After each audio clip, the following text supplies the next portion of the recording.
Now, say my name. Heisenberg. You're goddamn right.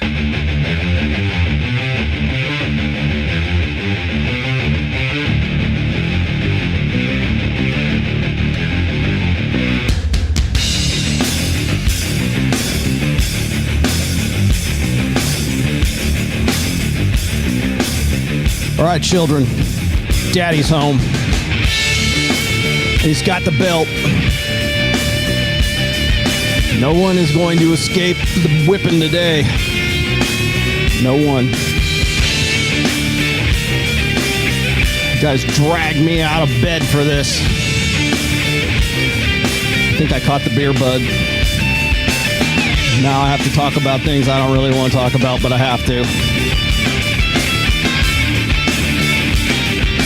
No one gets spared today.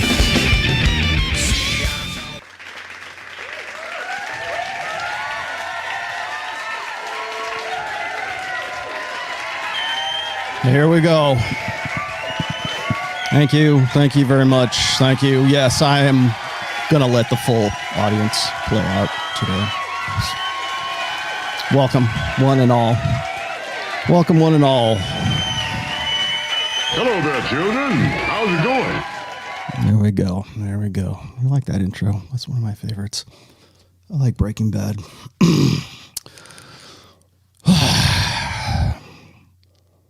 Do I really have to do this? Do I really have to do this show today? I'm dead serious, by the way. I people are asking me, hey, what's Rollo going to say about what's going on with Abba and Preach? What's he going to say about Fresh and Fit? Now let me just give you I'll give you the abbreviated, shortest version I can of the last, say, about 48 hours of my life. I flew back from Miami on Monday. And that's a long-ass trip, especially when your flights get delayed and, you got a late flight to begin with. And by the way, thank you, Sterling and Justin, for being such gracious hosts. I had lunch with them right before I left, and we had some really great conversation. Talked about some plans and some things we were going to do. So just wanted to throw that out there. Much appreciated. Also appreciate Fresh and Fit. Thanks for having me out again. It was good. I did 3 shows. Three shows. I met Zuby while I was out there. It was really great. But Monday was a hell day for me, honestly. Had a late checkout. My flights a few of them were delayed. And there's nothing like delaying a flight in Denver. So flying across the country is what I have to do every time I go. So it's usually a day's trip there and a day's trip back. So just saying, woe is me. That's not, no big deal. I'll do it for the right reasons. I went to Connecticut, for crying out loud, for Kevin Savo's, Savaho cameo appearance. So it's not that I won't do it. It's just that it's a slog. And that's a day I could have spent, writing on my blog. I could have been writing in the book. I could have been writing I could have been doing all kinds of other things. So, but if it's worthwhile, I will do it. And so somewhere along the way, I started not feeling very well. My wife also, sometime between Thursday and I think Saturday of last week, she works at a hospital. She's a medical professional. No, I won't tell you what she does. But she's been batting 1,000 with Corona right up until about Thursday of last week. And so now we're both kind of like getting over it, or maybe I got it, maybe I didn't. I don't know. I actually feel pretty good, all things considered. I don't have a fever. I don't have a productive cough or anything like that. I just feel kind of fatigued, and maybe it has something to do with the jet lag. But I slept all day on Tuesday, more or less, just trying to catch up on sleep and everything else. And then at the end of the day on Tuesday, like yesterday, right around, 8 o'clock my time, I've got about 1 billion messages in my inbox and my social media saying, hey, when are you going to do something about, when are you going to talk about Fresh and Fit? And I'm like, what the hell is everybody talking about? What is going on? I was out of the loop, seriously out of the loop for about 24 hours or so. I just wanted to sort of decompress, right? Now you're going to force me to recompress. So here we go. So apparently here's the deal. I felt like it was incumbent upon me to sort of chime in on all of this, because the first thing I did is I went on YouTube to check out what had transpired, what was going on. I didn't want to, sort of stick my foot in the water until I knew exactly what the situation was and what the story was. But of course, as you might guess, there's about 1 billion red pill grifters who want to jump on board this because it's a hot hashtag right now. I'm in Preach versus Fresh and Fit. And I thought, what in God's name just happened? And I realized later on that back on Saturday, I'd actually seen this video, and I'm going to show you guys today. By the way, I'm probably going to have John from Modern Life Dating chime in here in a little while. I sent him the link. I think his 2 cents might be valuable at some point during this show. Oh, hang on. Let me throw this back. Oh, I got to put echo cancellation on. There we go. All right. Sorry, guys. So I thought back for a little while, and I have to give you guys a little bit of history here, because a lot of the people who are throwing out attacks against Fresh and Fit, a lot of people who have something to sort of, have some sort of blood sport grift against Fresh and Fit. They've always been there. So let's clarify that right now. If it's not Abba and Preach just happened to be the biggest account that has ever gone after them. There's plenty of low limit black pill, losers that have been trying to throw rocks at them for quite some time right now. Now, how they handled this, that's going to be where I'm going to have to sort of drop the hammer on both of those guys today. And I'm very loath to do so, as you might guess. I've endorsed Myron and Fresh for a very long time. I was right there in January when they were at 20,000 subs. I'm right here with them. I was with them just last weekend, when they were at 450,000 subs, or close to it. I think that's about what it was. And so I have, they've always done me right. They never done me dirty. They've always been really good. Myron and I did a fantastic show, I think, on Friday. I hate that this is like overshadowing what I thought was a really seminal show between myself and Myron and Fresh when we were talking about quote unquote grape culture. And I thought for the amount of work and the effort that we put into that show, this is a tragedy, because I was hoping that was going to be something that was going to stick around and we were going to be able to sort of reference back to that. And now, of course, things are overshadowed by this stupid drama. And that's what it is. So let me rewind the tape here. And then before I rewind the tape, I would like you guys to know this one thing is no one has the information that I have. Okay. No one has the facts that I have, at least firsthand. I was there from Wednesday? I got flew in Wednesday. No. Yeah. Flew in Wednesday. I was there until Monday and flew out on Monday. Okay. So the last show I did with them was on Saturday. That was with Sterling Cooper and God knows how many ratchet hoes on the show. Okay. And then that was Friday. And then Saturday rolled around and I had a day off. I had a day to sort of, decompress, I guess. And I didn't know what I was going to do with myself, because we had I was actually supposed to go fishing with Sterling and Justin that day. And our fishing charter got canceled because of the tropical storm that was hitting Florida at that time. And so I had a whole day to myself, and I'm just like, well, what am I going to do, kind of thing. And so, I was just riding, just kind of, chilling out for a little while. And I did an interview with Torsha. You guys will be able to see that at some point right there. And no, I'm not banging Torsha. Thank you for the compliment, but no. However, I did notice that Abba and Preach had dropped a video, sort of an old, for lack of a better term, I will call it a hit piece video. And I'm going to show you that video here in just a moment. So I saw this, and it was Saturday night, and I know that Fresh and Myron don't do shows on Saturdays. I know that they're taking at least one night a week off. God forbid, they're doing like 6 nights a week. So yeah, give them a break. But they're out and about, and I saw this. I watched this video, and I go, well, this is, first of all, it's old news, and then second of all, I'm like, why are these guys going back to an old video on which they were already a part of to sort of do a takedown of Fresh and Myron? And I'm like, why is this? And honestly, I thought it might have been bait at that time, but I'm going to kind of dig into a few things with respect to that initial video. Now, remember, it's Abba and Preach who threw the first punch in all of this. Okay. Why? I don't know. I'll let you guys handle the speculation on all of this. But they produced this video. It's all of about like, I don't know, 15 minutes, 16 minutes, maybe 17 minutes. And it's a rehash of the interview on which Abba and Preach were on when they were on the Fresh and Fit podcast. And this was from like maybe 4 months ago. And I have been critical of Abba and Preach for a while now, but if you go and rewind all the way back, I've got a show that was, what was it called? It was called the Groupies Show. I was talking about like red pill groupies.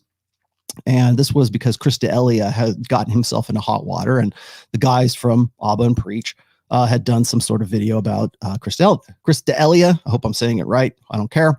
And so I did a breakdown video, and during their video, I kind of noticed a lot of sort of blue pill kind of inconsistencies amongst these guys.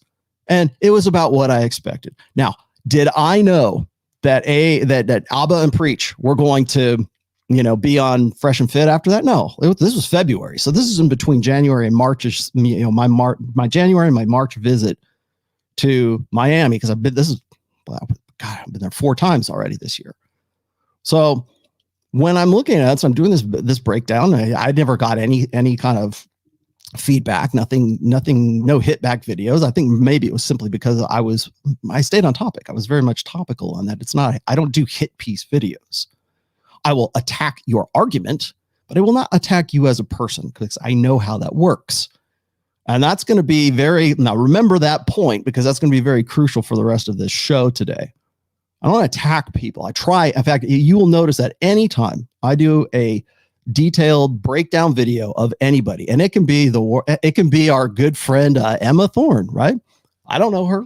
I don't know her at all. I don't attack her personally. You guys do. You're the ones who telling me she looks like a 12-year-old boy in the chat, but I attack the arguments because I think that's where the meat of the matter is. And that's what I did when I was being critical of Abba and Preach during that video back in February. And so now we have this video, and they were attacking Fresh and Fit for, wanting to legalize prostitution or something like that. And I'm like, where is this coming from? Why is this even a thing? Why is this being sort of dredged up? I mean, it's from a video that was almost 4 months ago. And I thought about it, and I'm like, what would motivate these guys to want to do a hit piece or an attack piece like this? And I realized that now Fresh and Fit are kind of coming up in the ranking, right? So they're at 450, or they were at 450K as far as their subs are concerned. Granted, they have certainly lost that share in the last 48 hours, but which I think which is kind of sad, or it should kind of shows you the fickleness of the market, but it is what it is. And so I saw this, I watched all the way through, and what I did on Saturday night was I sent the link to both Fresh and Myron.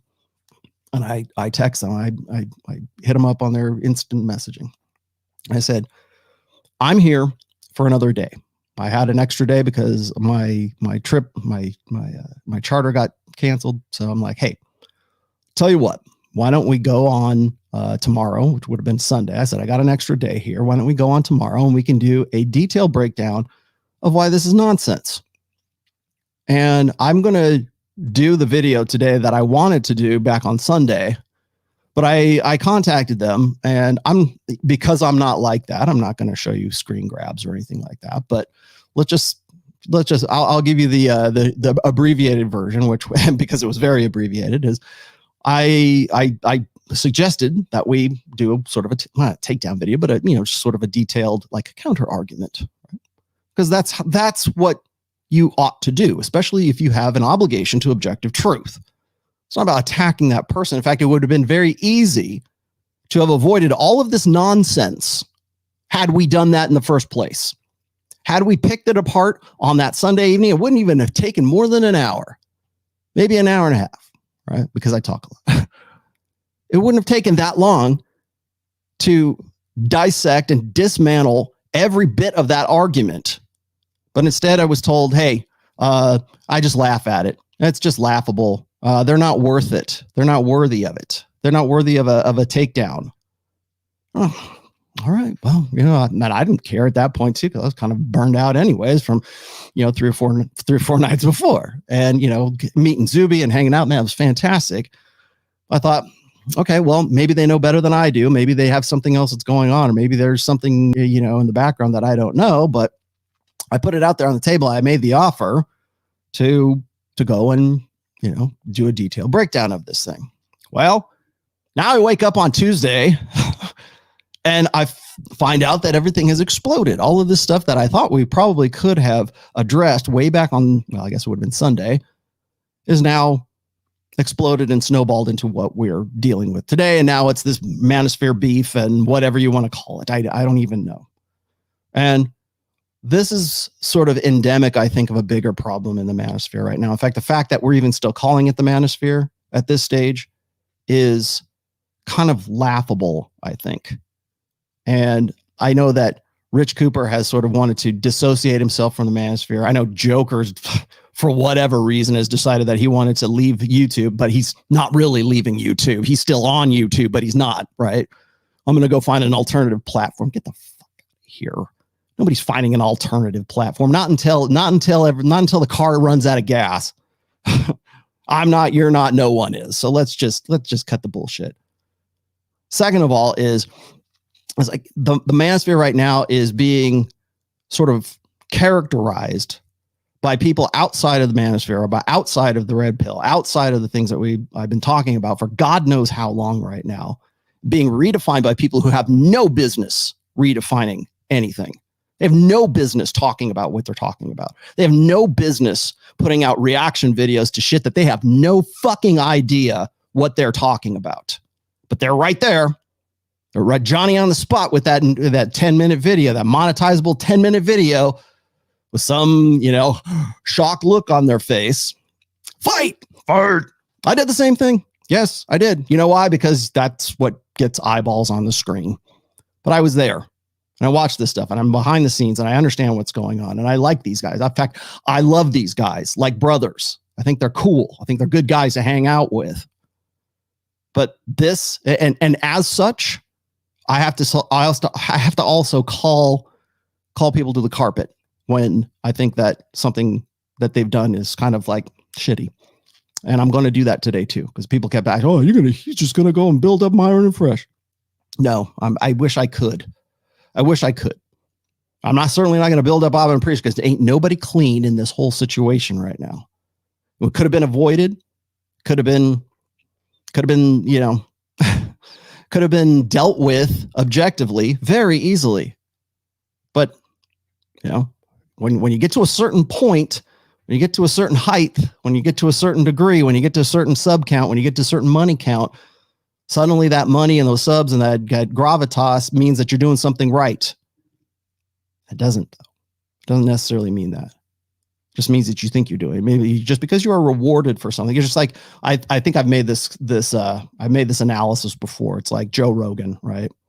Like, it doesn't matter what Joe Rogan says. He's right about everything. Well, how do we know that? He made $100 million off of Spotify. Who cares? He doesn't care. $100 million. It's like a trump card, right? It's the highest ace in the deck, right?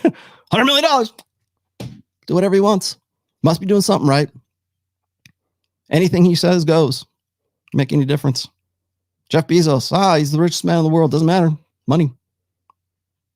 But he's a blue pill chump. Doesn't matter. Money. Respect the hustle. Is that where we're at? Because after a while, we kind of just sort of forget about what it is that brought us to the point where we are successful. People always ask me this, and I have no shame in saying this whatsoever. People go like, "Oh, you're just selling books, man. You just want to be a get rich quick guy." No, I am not a get rich quick guy. And if you know anything about my 20-year history in the red pill, you know damn well I'm right. John will be the first one to tell you I am very under-monetized in all of this. I've never monetized my blog, which will celebrate 10 years being live tomorrow. I'm the research and development department for a red pill. I'm a get rich slow guy, sustainable guy. I don't get too big ahead because I made a whole bunch of money all of a sudden.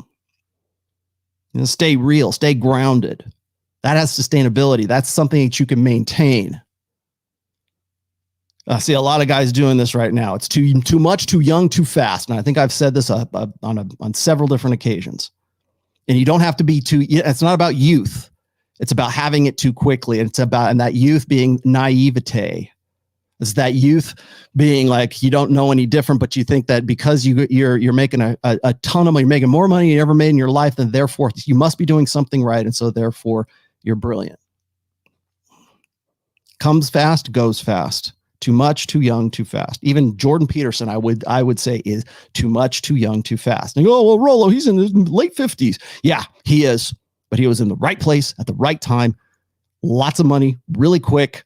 Didn't know what to do with it. It was too much, too young, too fast. Didn't know what to do with it. It was unprepared for that. Maybe he's better prepared now. Same thing with a lot of these guys. And it's not just Fresh and Fit. It's a lot of other guys. You could probably make the same case about Abba and Preach. You could probably make the same case about a lot of these guys who are now in, like Tim Pool. Oh yeah. He's the completely different guy that he was when he was, walking around Berkeley riots in 2015 with a GoPro strapped to his forehead. It's a different dude, much different dude. So that's my initial rant here, but I'm going to do today as I want to sort of pick apart this first video that I would have done last Sunday had I been given the opportunity to do so. And I will show you just how easy it would have been to dismantle these guys' arguments, because they're very blue pill. And had you given it half a thought instead of being offended by it, you probably would have been able to avoid a lot of this stuff. So the handling of this was very shoddy. They're attacking you. Why are they attacking you? Most likely because it's a brand thing. Now, back in, what was it? I think it was back in March.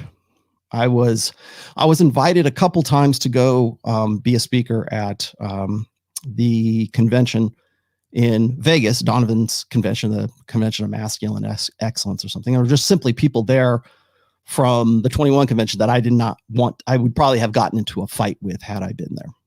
And I just simply didn't want to have anything to do with that, whatever. And at that time, during that time, March, April, May, the big deal was, hey, hey guys in the Manosphere, let's all get together. Let's all hang out. Let's all be one big happy family. We're better together. And we got, we might not all agree, but we're more, strong, unified if we, set our differences beside us. And, Rollo's he's got a beef with Anthony Johnson. He's just got a beef. Like, this is not a beef. And I think now maybe you're understanding that when you are in this sphere, when you are in the hustle economy right now, there's no such thing as a beef. There's an attack on your brand. I've written a couple of essays about this on the Rational Mail. They're both up right now. They're the last two essays that I wrote. I actually need to finish up the last one. I'm sorry for not having, I got a third part to it as well. But in that series, I mentioned this. I said, right now in the hustle economy, our brand of me, our personal brand is who we are. It's starting to become who we are. I was on with Sterling and Justin on Sterling Cooper's channel last Sunday. And I mentioned this as well, is that we're getting to the point where it's becoming very difficult to separate the man from the brand. Because right now, everyone is their own brand to me. I don't care if you're a girl on OnlyFans. I don't care if you're a 12-year-old kid in middle school and you have an Instagram account. I don't care. You are your own brand. You are doing your own brand management. And I initially started out by saying, dating today is brand management. Whether that's you're on, seeking arrangements, whether you're on, you're doing sugaring, or whether you're on OnlyFans, or whether you're just some guy trying to sort this crap out. And you go, you know what? I got to have pictures on Instagram so that's like my profile, right? My dating profile is Instagram. You got no choice. Today, dating is brand management. Yeah, I don't care if you're in Paducah, Kentucky. I don't care if you're in some Midwestern state. I don't care if you're in Rapid City, South Dakota, Aaron. I don't care. You're your own brand. And no matter if you meet some girl at some, line dancing country bar, that girl's still going to go look you up on Instagram. You're in Miami and Brickell, that girl's still going to go look you up on Instagram. It is brand management. And guys will do the same thing. You're not getting off the hook either. But we have to. And the problem with that is we become our brand to the point where we can't separate ourselves from whatever that brand is. And that's the hard part. So when I'm listening to Donovan, I'm listening to these guys talking about how we all need to come together and sing Kumbaya in a freaking drum circle and be a better manosphere as a result of this. And then yet afterwards, after the convention, it's like, see, I told you, ha. Suddenly it's personal attacks, and suddenly the manosphere beefs fly out the window. And now suddenly this is a manosphere beef. Then that's okay, but it wasn't okay for me to have a beef with somebody else back in March. Right? I mean, so where are we at with this? And reason number two, the second reason why you're not going to see that kind of unity in the manosphere is because everyone is their own personal brand. And if anyone has a disagreement with each other, you can agree to disagree. But the fact of the matter is, I don't care how amicable that disagreement is, it's still one brand going against another brand. And we start to become our brands. I am the brand of the rational male. Rollo Tomassi. I don't even use my real name. Yeah, I know. It's not really his name. Yeah, it's not. Congratulations. You found me out. Go watch LA Confidential and you'll know where I got the name from. You're a genius. But that's not my real name, and that's not who I really am. And when I turn off this camera right here, I go back to being who I want to be, who I really am, right? At least I try to anyways. And I'm getting to the point right now where I have to go and I have to talk to guys. And I mentioned this to Sterling. I said, I have to ask, if I'm talking to somebody who's in the manosphere, doesn't even have to be in the manosphere, right? They can be in the financial sphere or the entrepreneur sphere or the fitness sphere or the real estate sphere or, whoever. It's like, I have to make that separate. I want to talk to the man. Can I talk to the man now instead of the brand? I realize your brand is whatever it is, like whatever you titled your brand name is. But we get to the point where we get ego invested in those brands. We get ego invested in the idea that this is what we're about. And so what happens is when your revenue is intimately associated with the market share of your brand. Usually how do we quantify market share? We've got subs, we've got views, we've got content, we've got whatever it is that you're producing. That's your knowledge product, whatever that is, that's your market share. Subs right now, and honestly, subs right now is not engagement, but it is what it is. That's how we sort of quantify what our ego is invested in at that time. So if you're Tim Pool, you've got 1.5 million subs, well, maybe that's a different Tim Pool than a Tim Pool who had 100,000 subs. Maybe it's a different guy than I just passed what am I at? 126. Am I different now? You guys could tell me. I can take it really. Here, put it on the chin. Am I different now at 126,000 subs than I was when I was at 25,000 subs? When I was talking when me and Pat Campbell were doing our show together. Remember that? How many of you guys remember Pat Campbell? Go rewind all the way back to 2018. I can't even remember what year. 2018. Right? Am I different now? Or am I the same that I was? Am I still on point? Am I still on message? Am I still doing what I said I did? Because that's where I'm at, right? I hope I am. I think I am. Might be a little different. I think I've upped my game in some way. I got a new camera, right?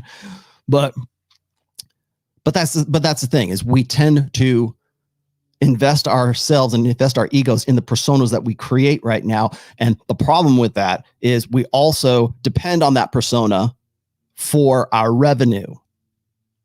And so when you've got guys coming together, you got these quote unquote internet beefs. Yeah, they can get nasty and they can get ugly. Like you want to start a fight. Literally, you want to start a fight. And that's exactly what Myron and Fresh did. And this is where I got to kind of hold you guys accountable. And I do that now. Remember, Myron, Fresh, if you're watching this, and I can't see why you wouldn't be, I'm doing this out of love. Okay.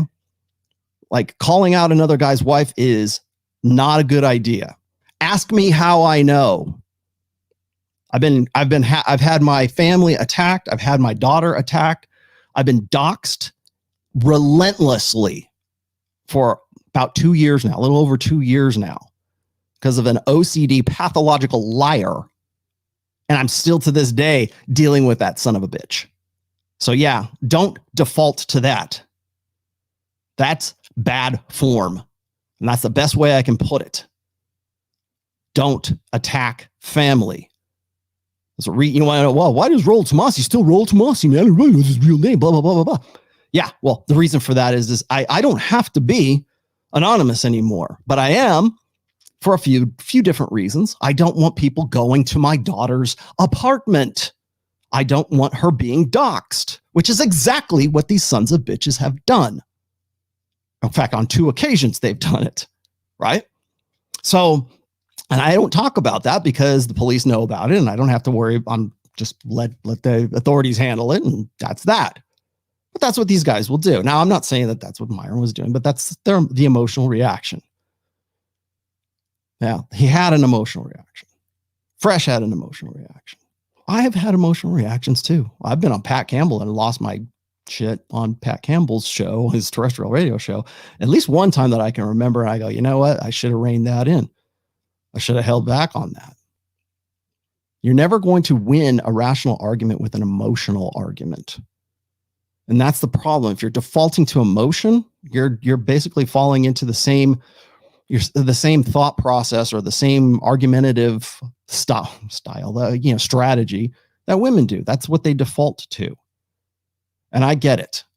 And there's a much better way to have countered this, but that wasn't the choice that was made. And I wish it had been, because I was right there. I could have helped, but it is what it is. So they're not clean. The other thing is, it's a bad idea. It's always bad form to be calling people out to fight them. You don't need to fight them physically, especially when you've already got a good counter argument, when you can destroy the debate, when you can destroy the argument. That is the sign of a bad debate tactic, right? Is ad hominems. We say that all the time. Oh, you're just calling me names, or you're poisoning the well, or you're making a straw man. Okay, great. Well, call that out, point that out.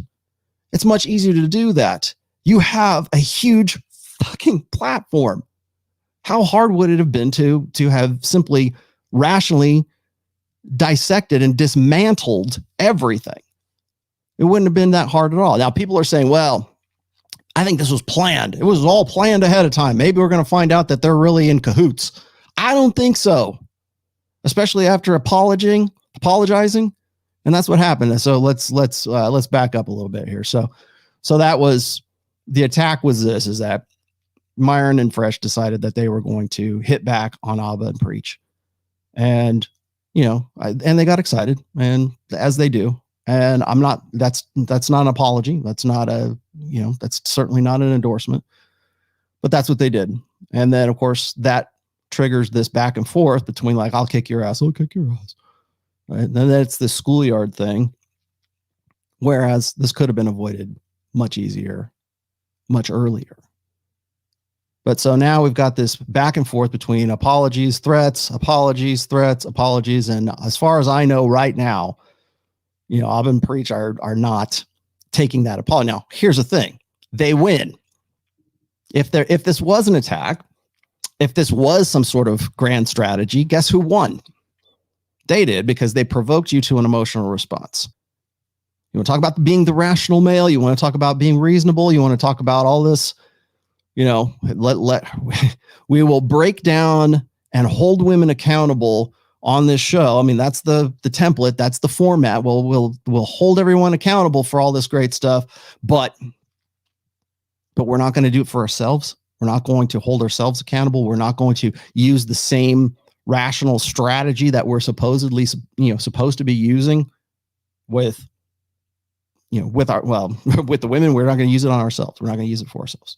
So let me catch up a little bit here. I know everybody has got a bunch of questions to hit me with. So I'm going to back up. Sam Botta's in the chat. Cracking skulls, I hope. Let's see. Let me go pull back here. A lot of these got past me, so you'll have to forgive me on this, guys. Devious says, thanks, Rollo, for this. Your thoughts on the Bloodsport and A&P indignation and silencing success of other men. Yeah. Okay. Well, again, you're not dealing so much with an attack, a brand attack, as you like, when the brand attack is also a personal attack, that's when things get ugly. And that's where we're at right now. Devious, thanks for this. And need your thoughts on the Bloodsport. Got it. Okie Drummer says, Dishonor by Association, next book title. Yeah. Well, it is what it is. I'm glad that my books can be as influential as they have. By the way, I'm going to be on with Lauren Southern on Friday. And half the reason I agreed to do this was because of the attack of that one black pill kid in the UK. And one of the things that I keep seeing right now, and I know Ryan's going to talk about this, and maybe we'll hit on this on Rule Zero on Saturday, which I will be hosting, is right now I think a lot of people are misnaming the Manosphere. They're misnaming the red pill. Now, if you will recall, back around, January of this year, the beginning of this year, people asked me this, Rollo, is the red pill going to go mainstream? And my response was, I hope the hell not.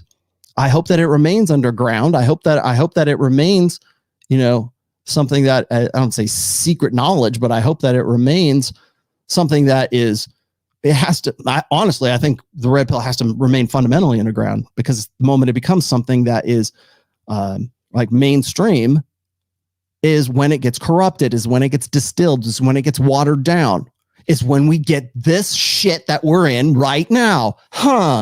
Almost sounds like I'd seen all this shit before, because I have. I've been in the quote unquote manosphere for about 20 years now, but I'm just this old white guy sitting in his studio somewhere in the Nevada high desert, yammering away. What the hell does he know? I just laugh it off. No, don't laugh it off, because I've been around the block. This is my first rodeo, cowboy. I've been here before. I've seen what happens. And this is what happens. As soon as you open it up, as soon as people say, oh, I'm red pill too. You want to know why Abba and Preach are suddenly like interested in the red pill? Because it's the new hotness. Why is Mike Rashid interested suddenly in the red pill? If you would have asked Mike Rashid in 2020 or November, December of 2020 what the red pill was, he wouldn't be able to tell you a goddamn thing. Same thing with Tim Pool. Same thing with the rest of these guys. You guys want to know why I hit back so hard on guys like Jack Murphy?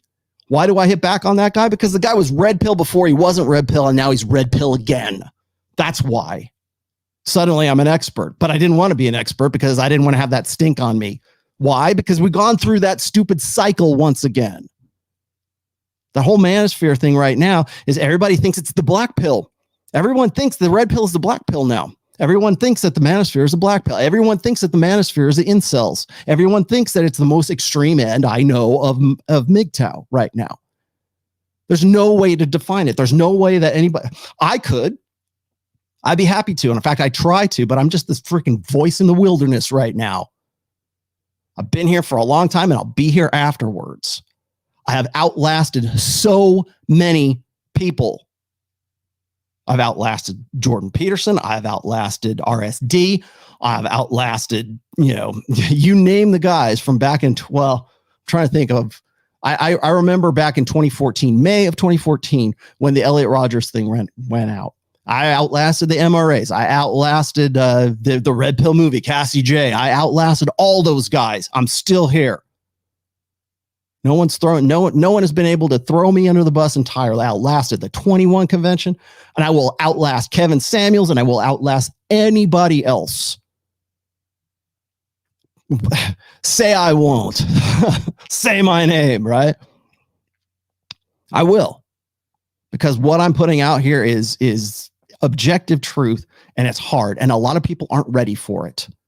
This black pill kid in the UK, definitely not ready for it. That Alex Manassian kid in I forget what year it was in Canada, definitely not ready for it. And you know what? I've been called to the carpet for that in the past as well. Dr. Sean Smith told me this one time. He says, don't you think that it's kind of dangerous for these kids to have this information? I go, yes, that's children with dynamite. I wrote that chapter in the first book way back in it was in 2013 when I published it, but the actual blog post was from 2011. It's 10 years old. I've been talking about children with dynamite for a decade now. And here they are. Here's a new one. He's in the UK. here we are right now with guys who are getting themselves into trouble with their own personal brands because they're not ready for it. They're children with dynamite. They have the truth. They just don't know how to handle the truth. And they don't know how to leverage that truth. They don't know what to do with that. So you got Abba and Preach. You get Tim Pool. Suddenly he wants to be red pill. I would, no jumper. God, who knows? Who else? What's going to be the next one? I don't know. Probably something else. I'll tell you what's going to happen is something in the news is going to be so big that it's going to push the red pill out of everyone's consciousness. They're going to be thinking about, I don't know, our escape from Afghanistan or something like that, or some, Chinese invasion of Taiwan or something like that. And that's all we're going to talk about for a while. Maybe we'll talk about the freedoms we're losing because of COVID and all this other stuff. Maybe that'll be the new hotness for a little while, and it'll push the red pill out of their popular consciousness. But guaranteed, sooner or later, that'll come back, because everybody is interested in intersexual dynamics. How do I know? I've seen the cycles for 20 plus years now. So yeah, it comes and it goes. Should the red pill be mainstream? No, it shouldn't. Real red pill is something that you have to be able to accept and to deal and process on your own. That's why people keep saying, well, how come you don't have 12 rules for life, Rollo? Because of this shit right here. Everybody has to be able to process it themselves. And that's exactly what I'm going to tell Lauren Southern on Friday as well. Manosphere is not what you think it is. Yes, it's a big shit stew right now, and probably will continue to be for a little while, because people have built personal brands based on that nice, tasty, stinky, and delicious shit stew.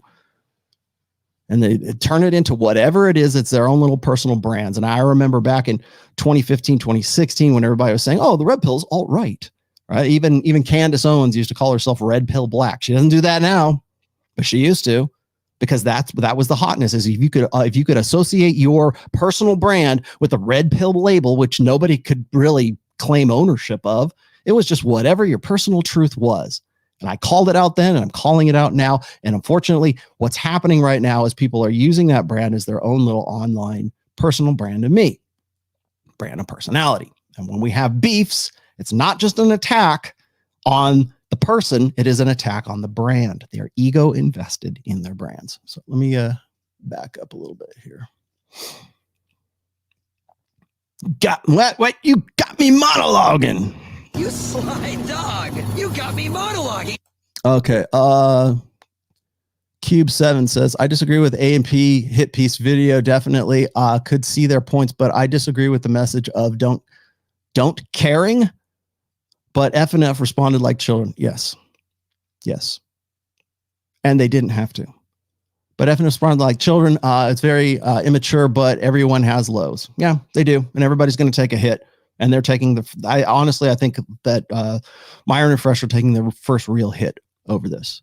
People said, oh, well, it's just it's just a plan. They're going to come back stronger than ever. I'm like, well, they went from 50,000 subs to being, what were they? 409. Somebody said a little earlier today. They're now at 409. That's a really big hit. That's hemorrhaging subs in a 48-hour period. So I don't think it's some kind of, gimme. I don't think it's a gimmick. I don't think it's I think that they just had a misstep. Yes. And yeah, we're going to talk about a little bit about Myron being on, seeking arrangements. We're going to talk about, buying pussy, right? Because that's really where it came down from. What do you got here? Thanks. Mark Daniels says, $100. He says, I am older than most, but what they call the red pill now reminds me of what we called being a man back in the day. Blue pill we called being henpecked. Okay, well, thank you for that $100 right there. But red pill is a lot more than just the old school. And I think that's where a lot of guys. Now, I'm glad you brought that in. This is no hate on you, Mark, and thanks for that. Thanks for your contribution there. But when I dig into some of this Abba and Preach video here, I will explain to you why that is, because a lot of people still want to fall back on this old order way of thinking. The problem that we're having right now with the red pill is that it offends the sensibilities of a lot of guys who are still stuck in this rut of old order thinking. They still think in 20th century terms when it comes to intersexual dynamics. So, back in my day, we used to call it being henpecked. Yeah, okay, yeah, certainly being blue pill, sure. But it's not just man up. The red pill is not man up. Is that part of it? It can be, sure. Live the best life, sure. Self-improvement, yes. But is that the primary focus of the red pill? No, it's understanding, it's intelligence. It is understanding the nature, the new order nature of men's nature and women's nature, of intersexual dynamics. It is not an ideology. It is not a movement. It is a praxeology, and that's the best way I've been able to describe it. And people still go, huh? I don't understand what praxeology. Well, when you live in the time of Google, you could actually go look it up if you'd like. But it's a loose science, and it's multidisciplinary loose science. And what you do with that is kind of up to you. Now, clearly, online, in the age of the hustle economy, people are taking that knowledge and they are using it in ways that it was probably not so good to be used. So we'll get to that though. But thank you for that. I will go into a little bit more detail, a little more. So you'll understand what I'm talking about. So yeah, they did. The whole incident just shows that importance of frame. Excuse me. This is sorry. Oh, there it is. Dude, I can't pronounce your name. Ayathukagala Gumidi. Is that good? Can you just give me I don't know, name yourself after a Care Bear or something like that so I can pronounce it. This whole incident just shows how important frame is. Fresh and Fit got baited by A&P, and Fresh and Fit acted out of emotion. Yes, it's sad, but that's the state of these men these days. Rollo, keep on doing the Lord's work. I will do my best to do so. And I am ashamed that I even have to do this today. I didn't want to do this. I would much rather be talking about bigger, deeper things, right? I would much rather be explaining red pill principles. I would much rather be, calling attention to examples of it in the real world. I would much rather be doing that. But unfortunately, the Manosphere is never going to be taken seriously as it is, period. Because men aren't taken seriously as it is today. And even the most serious, even the guys who are the most genuine, the most authentic, will not be taken seriously to some degree. Even if you go, well, name a guy who you think is the most authentic red pill alpha dude you can think of right now. Just close your eyes and go, okay, that's the dude, right? Who does that guy look like? I don't know, but I will guarantee you that some person somewhere, according to some ideology, according to some ego investment they have, think that guy's a big fat phony. Guaranteed. Just because he is male. That's why. No, that's just a mask. He's masculine. He's just putting on a front. And I don't care how genuine you can be. People will still say that you're wearing a mask or you're playing a role. Because they don't want you to be real. They don't want masculinity to be positive, and they don't want it to be a real thing. And so what happens is they point to examples just like what's going on here. They'll just go, it doesn't have to be Mike Rowe, right? I mean, if he's your hero, right? Who's your hero? Like The Rock. I don't know. Who could you possibly say is this guy is like untouchable? This guy is a man's man, and he says what he means, and he means what he says. Find me that guy. There's no one. Because no guy is above reproach just simply because he's a man. That's why. What's wrong? Kaif says, what's wrong with failure if you learn from it? Yeah, well, I'm hoping that they do. Again, people say, well, Rollo's just, he's just a team player. He's just on board with these guys. He won't say anything. Well, I do it out of tough love. Okay. You want to call me the Godfather? Sometimes the father has to discipline his children. Sometimes a father has to go in and say, you know what? It's time for the belt, kids. It's time for you guys to learn a lesson. And that's just the way it has to be. I think we're better off where we're at than we were before, but sometimes you fuck up. Sometimes you need discipline. Sometimes you need to have somebody, what is it? Iron sharpens iron, right? You have to have somebody there to tell you that you messed up. I hope so.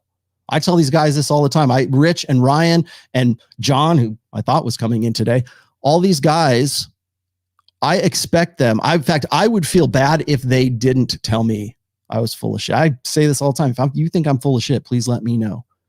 I want to debate Rollo Tomassi. He won't debate me about looks, blah, blah, blah. I'm like, okay, well, we can have a debate. I'll be happy to debate you about whatever it is. But a debate requires a subject. It requires a disagreement on a fundamental disagreement on a subject. And if you think you've got better stats than I do on something, or if you think you've got a better take on something, I want to know about it. That's why the red pills are praxeology. Tell me about that. But I require people to check me on that, check my work. And for the last probably more than that, for like 3 or 4 years, Ryan has been a really good check on me. Ryan Stone's been a really good check on me. Thank you, Ryan, for being a friend. A friend will tell you that you're full of shit when you at least want to hear it. They told me this back in like 2 years ago. He says, you're very red pill when it comes to women, but you're not red pill when it comes to men. And I had to learn. I learned from Myron and Fresh. I learned from Rich. I learned from a lot of people. People are like, oh, yeah, I'm not some guru on some Tibetan mountaintop, man. I'm just me. I'm just work here, man. So and that's that's got to keep you not only to keep you humble, but it's part of the process. Like, you're not going to come to an assessment of objective truth unless you have the crucible of open debate. It's only when we stifle that. You want to know why stifling free speech is such an anathema to the red pill? It's because it stifles the marketplace of ideas. They don't want, people who are ideologues don't want to hear anything that's outside of that ideology or their ideological, belief set. But that's what's necessary. And sometimes that's hard because it forces us to reassess the things that are about ourselves. But we need people to keep us honest. So this is not, I'm not shooting from the hip here. I'm not like trying to smack people around just for, he's trying to get another beef. Not a beef, nothing. I'm just simply saying that sometimes you need somebody to say, you better check yourself. And that's what I'm saying. Okay. So did you know, man, you haven't changed, just more cheerful like Cappy. Yes. Get off my lawn. I'm going to end up like Walter White, just so you guys know, eventually, probably before I'm 60. Rollo, this is President Philosopher. Nice name. Rollo, you are the guiding star in these dark times for so many men. I am an early childhood teacher. How do you think kids differ from adults with the red pill? You have more access to information that has never been available before. That's the long and the short of it is we have the average if a guy like me, an average lay person like me, can do what he does right now, can be the guy who's talking about this kind of stuff, or can like sort of connect the dots for people. It's not because I spent, years and years in academia to figure this stuff out. In fact, I get run up the flagpole from like disingenuous, black pill haters all the time, or 21 convention haters all the time. Rollo doesn't know what he's talking about. He doesn't have a degree on this and this and this and this. And I think what's funny is I get run up the flagpole for not being an academic when it comes to like being a clinical psychologist or a sociobiologist or an evolutionary psychologist and all this other stuff. Yet these are the same people who will tell you that a college degree is worthless. These are the same sons of bitches that will go and say, oh yeah, I would never go send my kids to college because they'll end up, purple-haired feminist socialists. But yet I'm supposed to go get my doctorate to make you happy about that? Fuck you. I do what I do because I have a genuine passion, a genuine interest in it. I'm going to spend 10 years and I'm going to go and get my doctorate. Well, how long would I have to spend to get my master's degree? I'd probably have to spend another 2 or 3 years. Going back for and that wouldn't even make me a quote unquote doctor in psychology if I did that. But to make you happy, I have to go and do that. Get out of here. That's just a disingenuous argument because you don't have a counter argument. That's exactly what Aubin Preach didn't have. They didn't have a counter argument, a very weak counter argument. And I'm about to tear these guys a new asshole here in just a second, but Fresh and Myra need their whipping first. So we'll give these guys their whipping here in a second. Let's see. Mindful Gamer says, I read and appreciate your first book. Thank you very much. Tim Bohannon says, do you think that hit piece by Aubin Preach have anything to do with the Nina chick? I hadn't thought of that. I don't know. I don't know if there is a connection between those two. It's a possibility. Abba did a live date with her on his channel a few months ago. That is a distinct possibility. God damn it, man. John, where are you when I need you, man? John did a breakdown video of the Nina chick right there. Again, who are you bringing on the show? Who are you, who's worth your while? Who's worth bringing on? Honestly, I hate to say this, but I don't know this for sure, so maybe I shouldn't even be saying this, but I don't think that Myron and Fresh even knew who Zuby was until he came on, or maybe they just did a sort of a cursory check as to who he was. But Zuby's a big name. I've been on Zuby's show. I love Zuby to death. I think he's a great guy.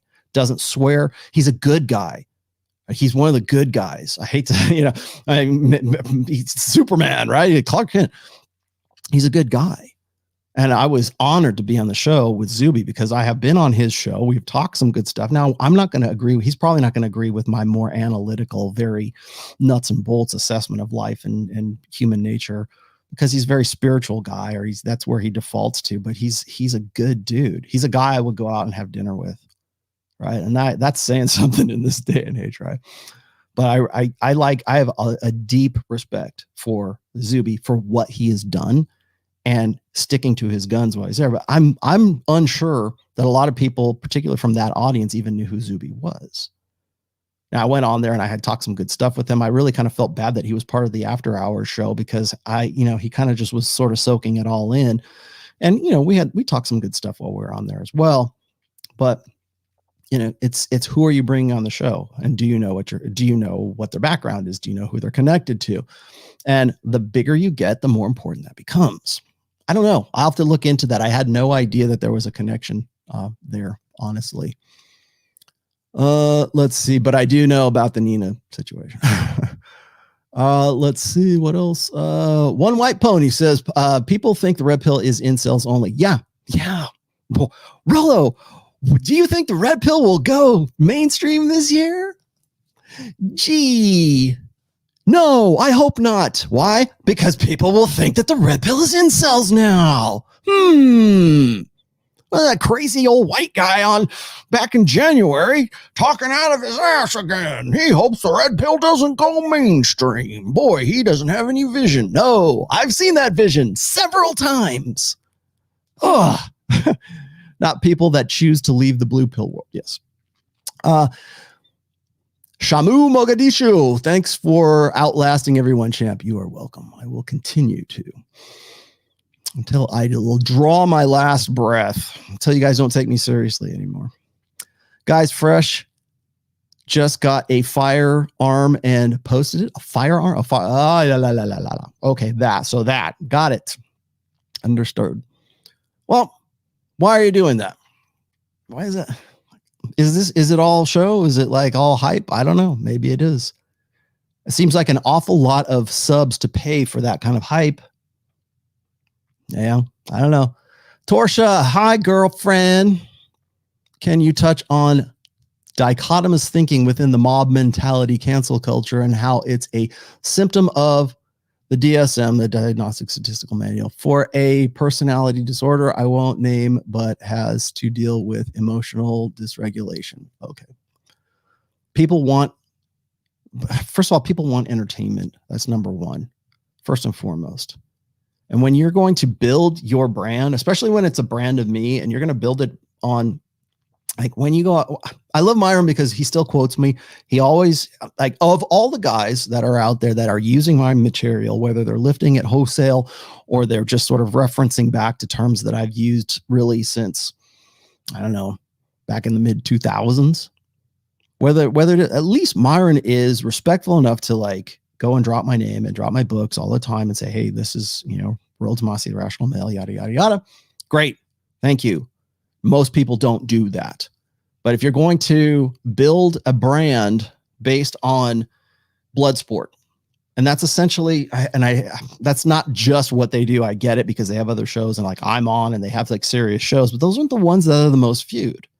And anybody will tell you this. Like I do the same thing.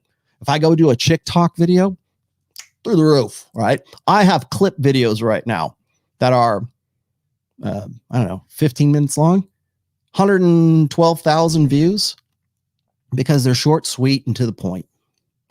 And that's what people want. They want info bites. They want to be driving through the drive-through and have the guy at McDonald's throw the info bite into their mouth as they drive on by, right? That's That's the whole thing. And a lot of people are saying like, what's going to be the next? Like, what is it? TikTok is how long is a TikTok video? How long is a YouTube short? Remember Vines? Vines were 6 seconds and they were hugely popular because you just info. Thanks. I'm moving on to the next info bite. That's the TLDR generation. How do you get less attention span than a 6 second video? What, like, how do you pare that down? How do you streamline 6 seconds? A 3 second video and then move on to the next thing? You just see the preview and then you move on. People want entertainment because entertainment is sedation. People want sedation from their daily lives. They want to feel a part of something more. I can remember when I worked in sort of like the corporate world, when I used to have to, it wasn't me personally, but I had to walk through cube farms to get to my on-premise studio. I'm looking at people, and 90% of the people who are in these cube farms are not doing work. They're on the internet. And you know what they're doing? They're following Twitter, or they're watching YouTube, or they're blogging, or they were doing something that wasn't work. What was it, like out of an 8-hour day, like 3.5 hours might be dedicated to actual work and productivity in corporate America, or that, at least that used to be the stat. It might be 4. I don't know. But so what are people doing for the rest of that time? And since the internet, and since like people, and some people, say, well, my company like monitors our use. Well, yeah, of course they do. But what are you doing for that time? And probably not too much. Probably trying to see what things look like in the outside world. Feel like you're a participant of the outside world. Oh man, we're going to get Hillary Clinton elected. We're going to get Donald Trump elected. Yeah. And you think you're like going to be an activist from behind your keyboard. That makes people feel alive. Well, the same thing, the same idea anyways, applies towards wanting to have some sort of engagement or some sort of like involvement with the outside world, but from the comfort of being behind your screen. Shit, I'm doing it now. You're doing it now. We want to feel like we have some sort of connection with the outside world. People keep saying, oh, well, get out and go for a hike. Yeah, but then you got to come back and go, what did I miss? It's this want for being entertained, and that entertainment then becomes their sedation. It becomes sort of a, I don't want to call it it's not like World of Warcraft escapism, but it's an escapism. And there's nothing that's more addicting. There's nothing more that's more sedating, let's just say, than being able to say, to see people get their comeuppance. And I talked about this. I think I put a video out about 1.5 years ago. And then this was in response to a blog post I wrote, and it was called Pro Revenge.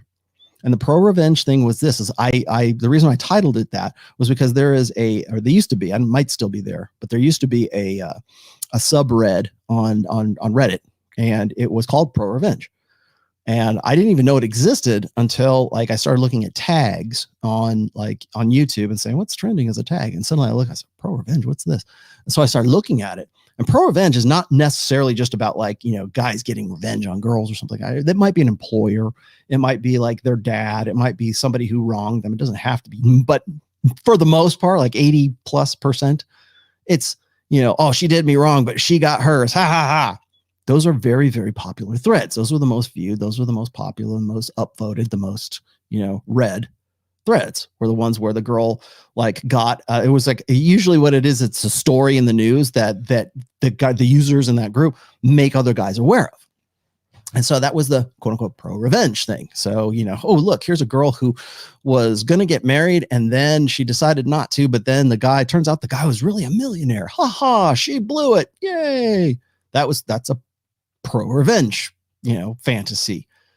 And we do this all the time. Like women do it too. Like women want to find a cheater, and that cheater then is, if he's found out to be a cheater, or if to get that sort of indignation rush, it's sort of like, he got his. It's getting your comeuppance. And really, that's kind of where the accountability grift goes right now. Kevin Samuels is right on top of this and has been for a while. It's the same show over and over again. After hour show with Myron and Fresh, new girls, but the same arguments. That's number one complaint everybody tells me about is I feel like I'm watching the same show over and over again. And it gets to a point where you go, okay, that girl's going to get kicked off. That girl's not that. And it's almost, you could take bets on it, but you probably lose the bets if you start doing that. But it's that entertainment factor that people want. So let's see. Did they lose 50,000 subs? I did not see that. I'm not really sure, but I honestly, like when people keep saying this is a hose job, I'm like, that's a very expensive hose job. Mark Daniels, I got to you. Eric Jondal says Fresh and Fit just got ratioed on their first video. A step back for sure, but a lesson learned. People move forward. Unfortunately, this firepower to a lot of simpletons. Yeah, I mean, it's one thing to not take, MGTOW dictionary, these black pill losers seriously. Please, if you're in the biz, don't. But one of the reasons why when I saw this video, I saw the initial hit piece video, the reason why I texted the guys and I said, let's do a breakdown. Let's dissect this was because I like these guys have like 1.5 million subs. What do you want to do about this? I'm more than happy to help you out. Dismiss it. I just laugh at it. Well, you're not laughing at it now. Unfortunately, I wish it had taken it a little bit more seriously, guys, but it is what it is. Damage is done. Let's see. Fearless Family says, unfortunate conflict. There's an entire feminine imperative beast machine. We are contending with, changing history, blah, blah, blah. Okay. Let's see. With all due respect, the Godfather needs to do some more parenting. Yeah. These sad little boys are out here buying guns on IG Live, trying to intimidate A&P.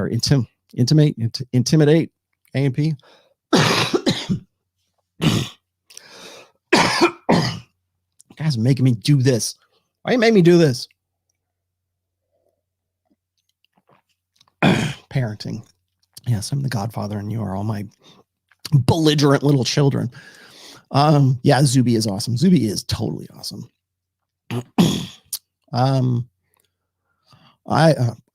Zarathustra, I don't know what the hell your name is. Hey, Rollo, can you go into more depth with the red pill cycles or point out the article in which you've written about? Okay. Yes, I can. Actually, I've done it probably in half a dozen other videos before. Honestly, I think I've talked about this primarily on Rule Zero. So I'll see what I can do. I'll see about posting some links in the description there.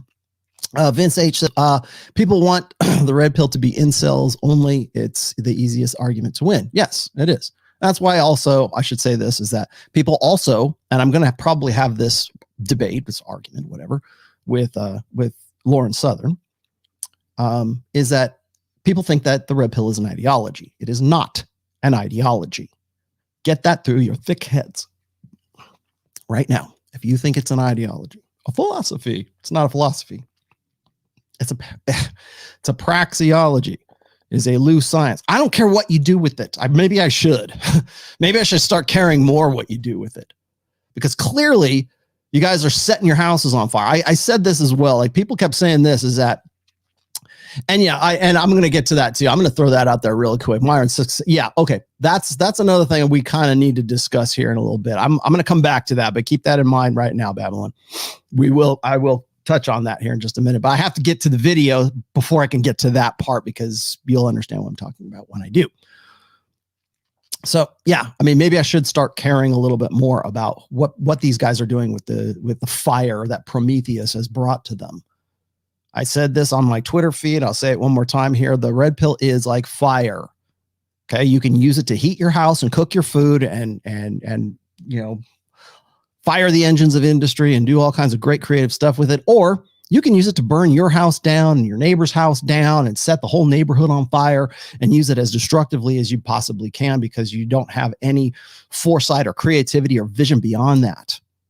Some men just want to watch the whole world burn. Well, whatever, right? They have their own purposes. But the fact of the matter is that it's not the fire that's the problem. It's the person with the fire that's the problem. So what are you going to do with it? I keep saying this. Show me what you built. If you are discontent, use that discontent creatively, not destructively. You will always be discontent. Great. Well, Rollo gives us all this great information about red pill awareness, intersectional dynamics, the nature of men and women, evolved nature, sociological, whatever, like cross discipline understanding. Great. Awesome. What are we going to do with it? Let's burn the house down. Awesome. No, that is not what I'm doing. And that's not what I want to endorse. And I've had, again, like I said before, Sean Smith asked me this one time. He says, don't you think that these guys aren't ready for, there's some guys that aren't ready for this? Hell yeah. Absolutely. I do. Absolutely. Children with dynamite. Well, these guys are likely to blow themselves up. Yeah. They are. But is that the cost of not giving it to the guys who can really benefit from it? I can't be responsible for what you do with the fire that is the red pill. I can't. You're the father of a million children. Okay. Well, yeah, I can tell you, please be responsible. Please use it, with discretion. Please use it creatively. Please try to solve all of your mental problems before you become red pill.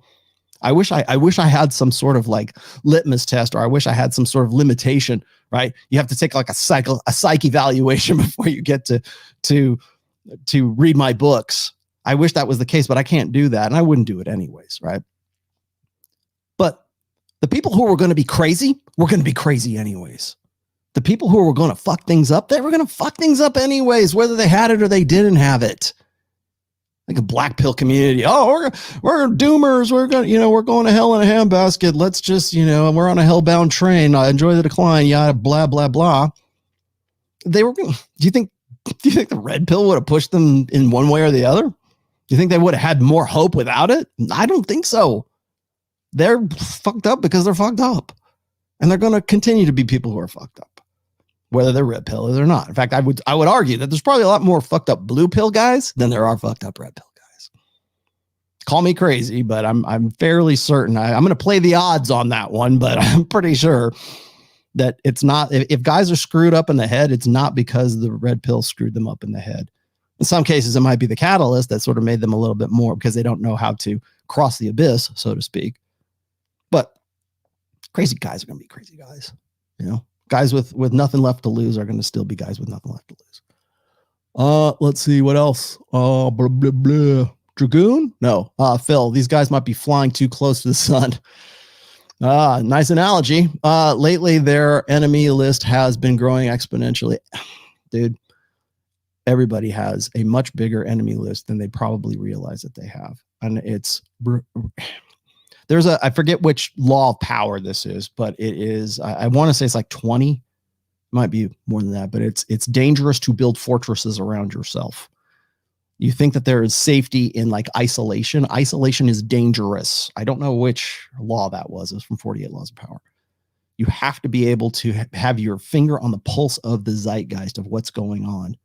Now, conversely speaking, you can't go and throw rocks at every dog that barks at you along the way, or you'll never get where you're going. But it's still important to understand what's going on. People think I'm crazy for reading comment. I don't read all of my comments. I might read the first 24 comments for a new video. Like for this video, if you're within the first say 50 comments, I'll probably read it. After that, I can't possibly do that. I've got so many people, jockeying for my time. That's not because I'm glossing myself and I'm a badass or anything. It's just logistically, it's impossible. I would love to be able to do that. If I had this godlike intellect or this godlike awareness, I probably would respond to everyone because I give and I give and I give. However, you need to be aware of who's a threat and who's not a threat. And you can't do that if you are living in your high tower. Let's see. Dragoon says, I came across Red Pill via Alexander Grace's video content. Heard you do not consider him Red Pill. I don't, because he's a grifter. Simple as that. He always has been. I called him out ages ago. I can remember when he lost his first YouTube channel. I told him he would, and he did. And he tried to march it back for a while. He wasn't Red Pill for a while, and then he suddenly became Red Pill again. I watched him cry online, on literally cry on YouTube for losing his his original channel, and now he's watered it down and, you know, brought it back, dialed things back a little bit. He's still on, he's still doing his thing, but definitely not red pill. There's a lot of guys that I think a lot of people consider red pill, or they think that I wouldn't have any problem with. I do have a problem with them. I just don't bother addressing them. That's all. You know, they're going to do what they're going to do. If they reference me, that's fine. The only problem I have with most guys who are like in this sphere, who are quote unquote red pill, and they use my material, but that's fine. I consider it open source, but if you're going to plagiarize me directly, at least like you give me a reach around. Let's see. Kazuma says, love your show. I like both of them channels, but what's worrying me is that Myron won't let certain girls on his podcast because she won't sleep with him. Okay. Well, we're going to address that here in a second. I'll tell you what's funny is like, yes, I have seen the texts, but you know who showed me those texts? Guys in the black pill. Those texts, the screen caps of those texts have been around for forever. Now, you can call that OPSEC, you know, operations security. Like if you're that big, people are going to be gunning for you. And if that's the case, like I learned the hard way that any text that can be taken out of context will be taken out of context. And if people want to believe it, they will find some way to believe it. They'll find some way to justify it for themselves. I had 2 hit piece videos made, and I referred to these back in November of 2019. I did a full episode on my channel. I think maybe it was for Rule Zero as well. But when I was addressing all the accusations that this pathological kid was leveling at me and paying for videos from other guys to do hit piece videos on me and on Rich, and I was breaking this whole thing down.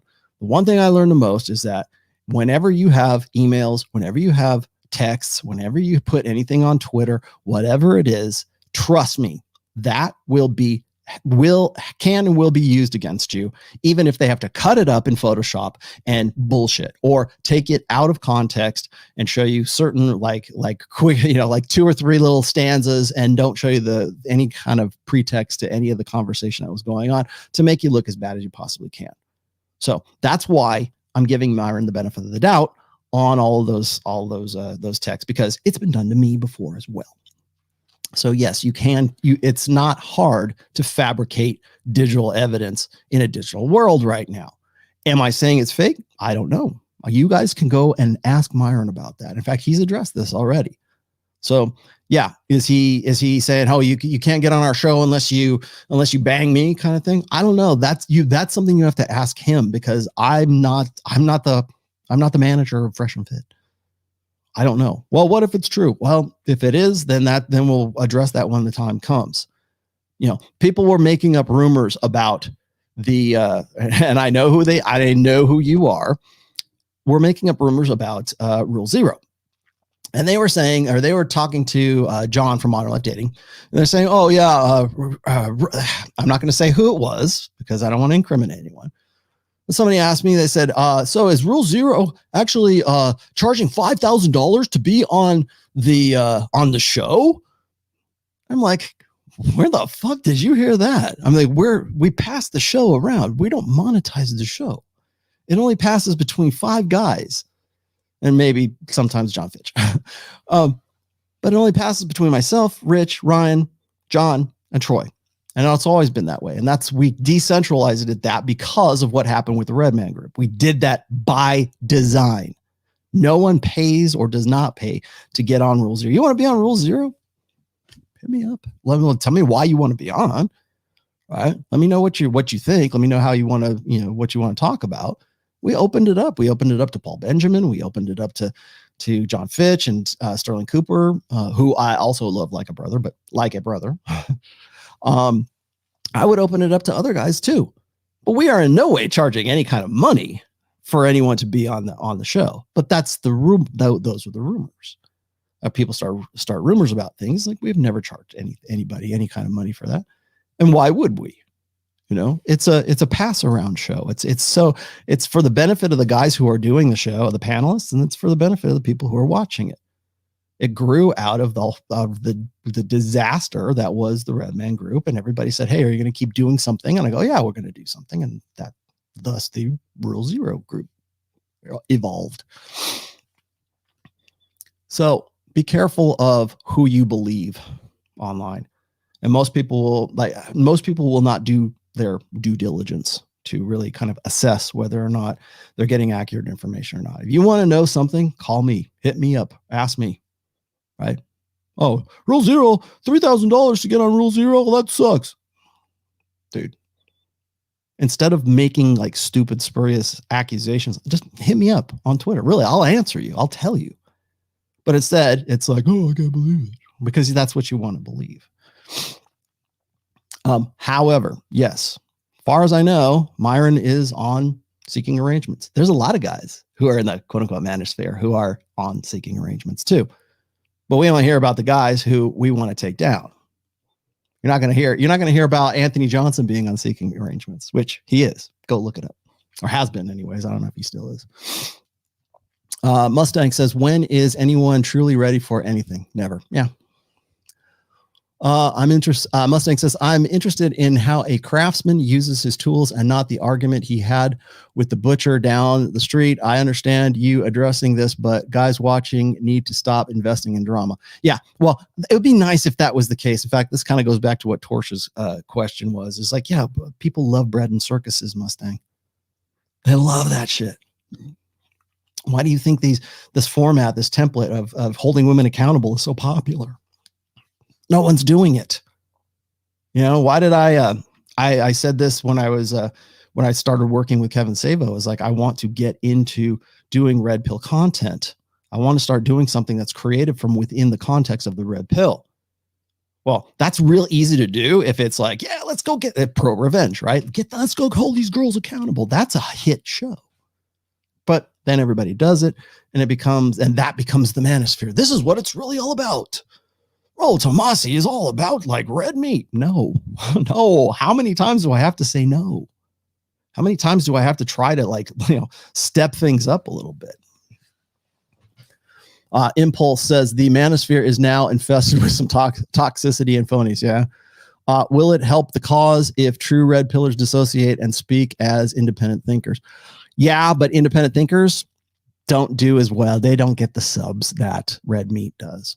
And you can go back to my red meat episode where I talked about exactly this. You go and you say, hey guys, here's, live nude girls. What did I say? No, it was flaming red tits. That's what social media is. That's what the internet is. That's what the manosphere is. Because everything's jockeying for attention. It's the casino floor analogy I gave you guys last time. On the casino floor, there is no room for subtlety. Lord knows I have advertised long enough on casino floors to know what I'm talking about here. Okay.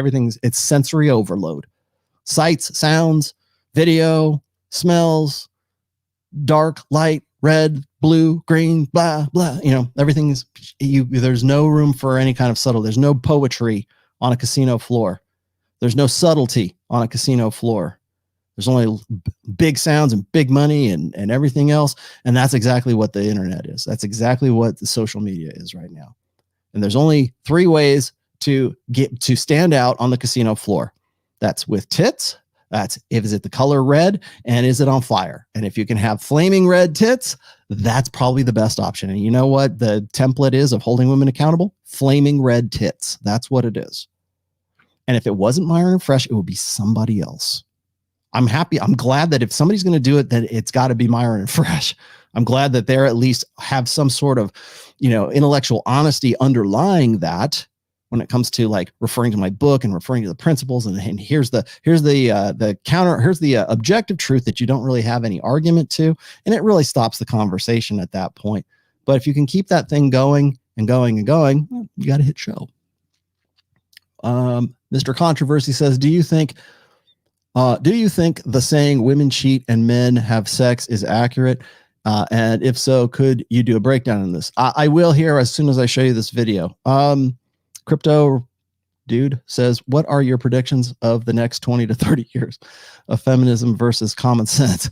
As more men are red pilled, it only took 20 to 30 years of feminism to be prominent. No, actually, it took feminism probably about, how many years has it been since 1848? because I usually peg feminism beginning right around the Seneca Falls Convention of 1848 to 49. 48? I hope I'm right. I know it was right about there.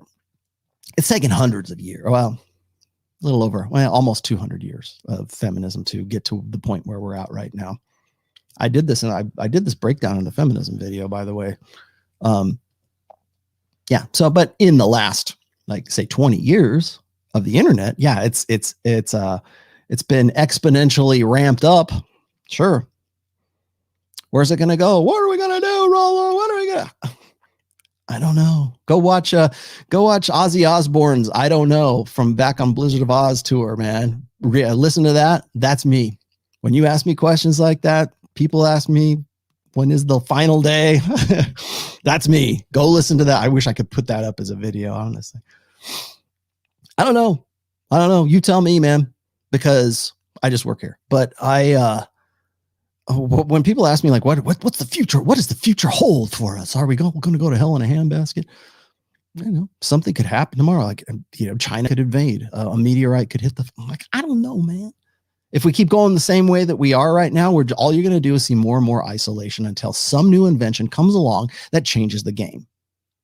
Really? Because what is the internet? The internet is, if you've read my fourth book, you'll know what I'm going to say. The internet is an apple to fall from the tree of knowledge. And I remember when I said there's no room for subtlety and analogy. Well, here's some metaphor for you. The internet is a world-changing, humanity-changing invention. And in the same way that, like, the printing press was, the movable type printing press back in the day, because it expands knowledge. So that a schmuck like me can actually, like, speak knowledgeably about, like, evolutionary psychology, at least to the point where I get myself in trouble, right? I don't have to have spent, 20 years in some college library trying to get the knowledge that I have. You have access to it. I have access to it. I just happen to have a keen interest in it. You have access to the same stats and everything else. The same dots I connect. You have access to those dots. You just didn't connect those. I did. Please go. Tell me I'm wrong. Everybody has access, and that's a tree. That's an apple to fall from the tree of knowledge. And we can use that like fire. Once again, we can burn our house down, or we can cook our food with it. Let's see. Wayne, once a girl sets the standard of trading sex for clout, every show she deals with will expect the same price. Whatever. Yeah. Fresh and fat. Let me tell you something about clout. Right? Clout only lasts for so long. All right. I can only, like, when people say, oh, women only bang you for clout and status, and they want to show off to their girlfriends. Clout chasing. Then what? What's the ultimate end of that? Where's the benefit in that? Where's the money? There's not a lot of money in clout. Okay. Unless you know how to leverage it. Usually clout is just about, like, self-affirmation. That's what clout is really about. Unless you know how to leverage that clout into, like, and convert it into cash. Oh, I have lots of clout. What does that mean? That's a container word is what it is. Everyone will make mistakes. This is part of the pathway. This is ML pathway to become.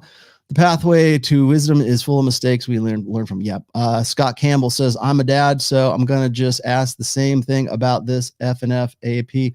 What I did when my kids fought. Who started it? Do you want me to end it? No. Then work it out quietly. The problem is they won't work it out quietly. I wish it was that easy, Scott. I really do. Like, people want to ask me, like, I remember when Donovan was wanting me to come speak at his convention, I really felt bad about saying no, but I had to, because I simply don't want to work with the people that he, sort of scooped up to put in the speakers list. And, do I have a problem with everyone? No, but I had enough problems with enough of them that I was just like, you should know better than that kind of thing. But they don't. Like, I don't care. They think everybody should get along, right? It's just a beef, right? Just let bygones be bygones. Well, it's kind of hard to let bygones be bygones when people are talking shit about your wife. That's why you don't do that, Myron. They're talking shit about your daughter when they're posting and doxing her location and where she goes to school and where she can be found, and constantly doing this and having to go through all of the rigmarole to try to figure out how to get these damn channels taken down to protect my daughter from these freaking idiots. That's not a beef, man. That's not, oh, settle it amongst yourself, man. That's not, oh, let's bygones be bygones, man. That's a fucking attack. And it's not just a personal attack. It's not just a brand attack. You're going after like my flesh and blood. And so, yeah, I get it, man. People will say, oh, well, how come you get so sensitive when somebody comes at your daughter? Oh, that's why, man. You would be too. What is off limits then, if not that? I can remember back in 2015 when I had my first dust up with Roosh, and all I did was call out Roosh for sort of being a hypocrite with respect to his interview on the Dr. Oz show back then. And Roosh tried to pretend as if he had been ambushed by Dr. Oz on that show. And it's like, you knew damn well what you were getting into, because about maybe 9 months prior to that show, he'd written a full long essay on, I think it was Return of Kings, or maybe it was his blog, about, and titled Dr. Oz is full of shit, or Dr. Oz is a big fat liar, or something like that. I mean, that was literally the title of it. You could probably still find it in Wayback Machine. And I'm like, if you went on the show and you did your thing, fine. More power to you, man. But don't pretend like you got ambushed. You knew exactly what you were getting into. Blocked. And as soon as there was a quote unquote beef between me and Roosh, as soon as Roosh decided that he never wanted to talk to me ever again, after that, because prior to that, we were like comparing notes. It was me, Royce, and Roosh, right? And right after that, everyone on the Roosh V forum suddenly decided that they wanted to dox me. I had never been doxed before. I've had so many feminist enemies that would throw rocks at me and get pissed off at me, and they would brigade me on Twitter for sure, and they would give me a lot of grief, but I was never doxed by them. I've only ever been doxed from within the manosphere. I've never been doxed from outside the manosphere. I've never had attacks thrown at me like the ones that I get from guys who are quote unquote black pill, guys who are like, oh, I'm going to bring him down. Like the guys you have more to fear from people inside the manosphere than you do outside the manosphere. People talk about like, oh, the wokesies, the woke generation, the wokesies are going to come and get me. They're going to cancel culture. Don't be worried about cancel culture from if you're in the manosphere, don't be worried about it from the outside. Be worried about it from the inside. Be worried about it from people who are jealous of your brand, who want to take your brand down from within, who probably agree with a lot, 80, 90% of what you have to say. Those guys are going to be the ones to try to take you down, just like Abba and Preach. They threw the first punch. They made the first hit video. They just simply didn't want to be associated with Fresh and Fit because they'd been on, I think they've been on twice. They didn't want that association on them anymore. And so enough people, I guess, like harangued them long enough where they said, okay, fuck it. We're just going to do this hit video. And again, handled it wrong. Yes, but it is what it is. It comes from within. It doesn't come from outside. Your cancellation won't be from outside the manosphere. It'll be from inside the manosphere. Things to remember. Zeo Storm says, should Fresh and Fit take the boxing match? That's the other thing. What on earth made you think that was a good idea? Like, I don't know. Maybe it was like heat of the moment. Maybe it was emotionalism. I don't know. Like, there's been a lot of people talk about like boxing, man. I'll take him. I'll go 4 rounds. I'll go 6 rounds with that guy. Don't do that. And then God forbid, don't say, oh, I want to do it for charity. We'll do it for $500,000. And he can't come up with $500,000. I guess that gets you off the hook. Don't do that. Don't do that. Why would you do that anyways? Right. I mean, they apologized already, which was like bad enough. Like if you're going all the way, then you're going all the way. You know what they always tell you, don't apologize. I'm not saying that you shouldn't apologize for things that you are definitely wrong about, but think about why you need to apologize in the first place.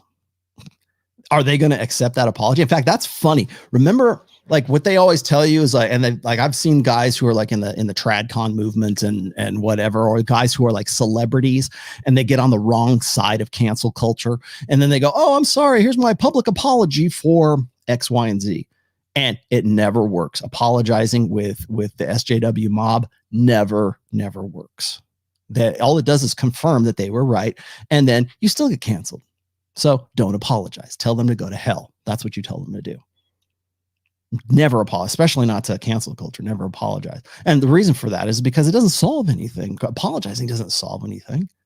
You might say, oh, I'm sorry. I came at your daughter. I came at your wife, whatever. Okay. Well, that's being a big man about it, but, and say that. I'm not saying you shouldn't, but by doing so, don't expect that to make things better, because you know what? They're not accepting that. They didn't care. They've like Ob and Preach have already done like at least 3 other videos right now that were post the apology that they made last night. And now they're still, apparently they're buying firearms. As a result, I don't know what's going on with all that. I think it's kind of silly, and it's a crazy, stupid dust up, but it seems like a very expensive one, at least as far as Fresh and Fit's concerned. And again, I love these guys. I want to see the brand grow. I want to see them do good things, but that's that. And that's it. And I want to also point out this is by indicating and identifying that from within the Manosphere is where you're going to find, there's cancel culture that's well established in the Manosphere. It's just that they don't like what you have to say, or you stepped on their ideological fifis. That's why. And so now they got to be the ones to bring you down a notch. Everyone's tried to do that with me at some point along the way. Oh, yeah, he doesn't believe in God. We're going to bring him down a notch. He doesn't know what the white pill is. We're going to bring him down. And no, I do. And you again, you want to talk about somebody not worthwhile? That's not worth my while. Please make it worth my while. But it's not. And you're not going to debate me on something that is like, you're going to have this nebulous objective for debating things.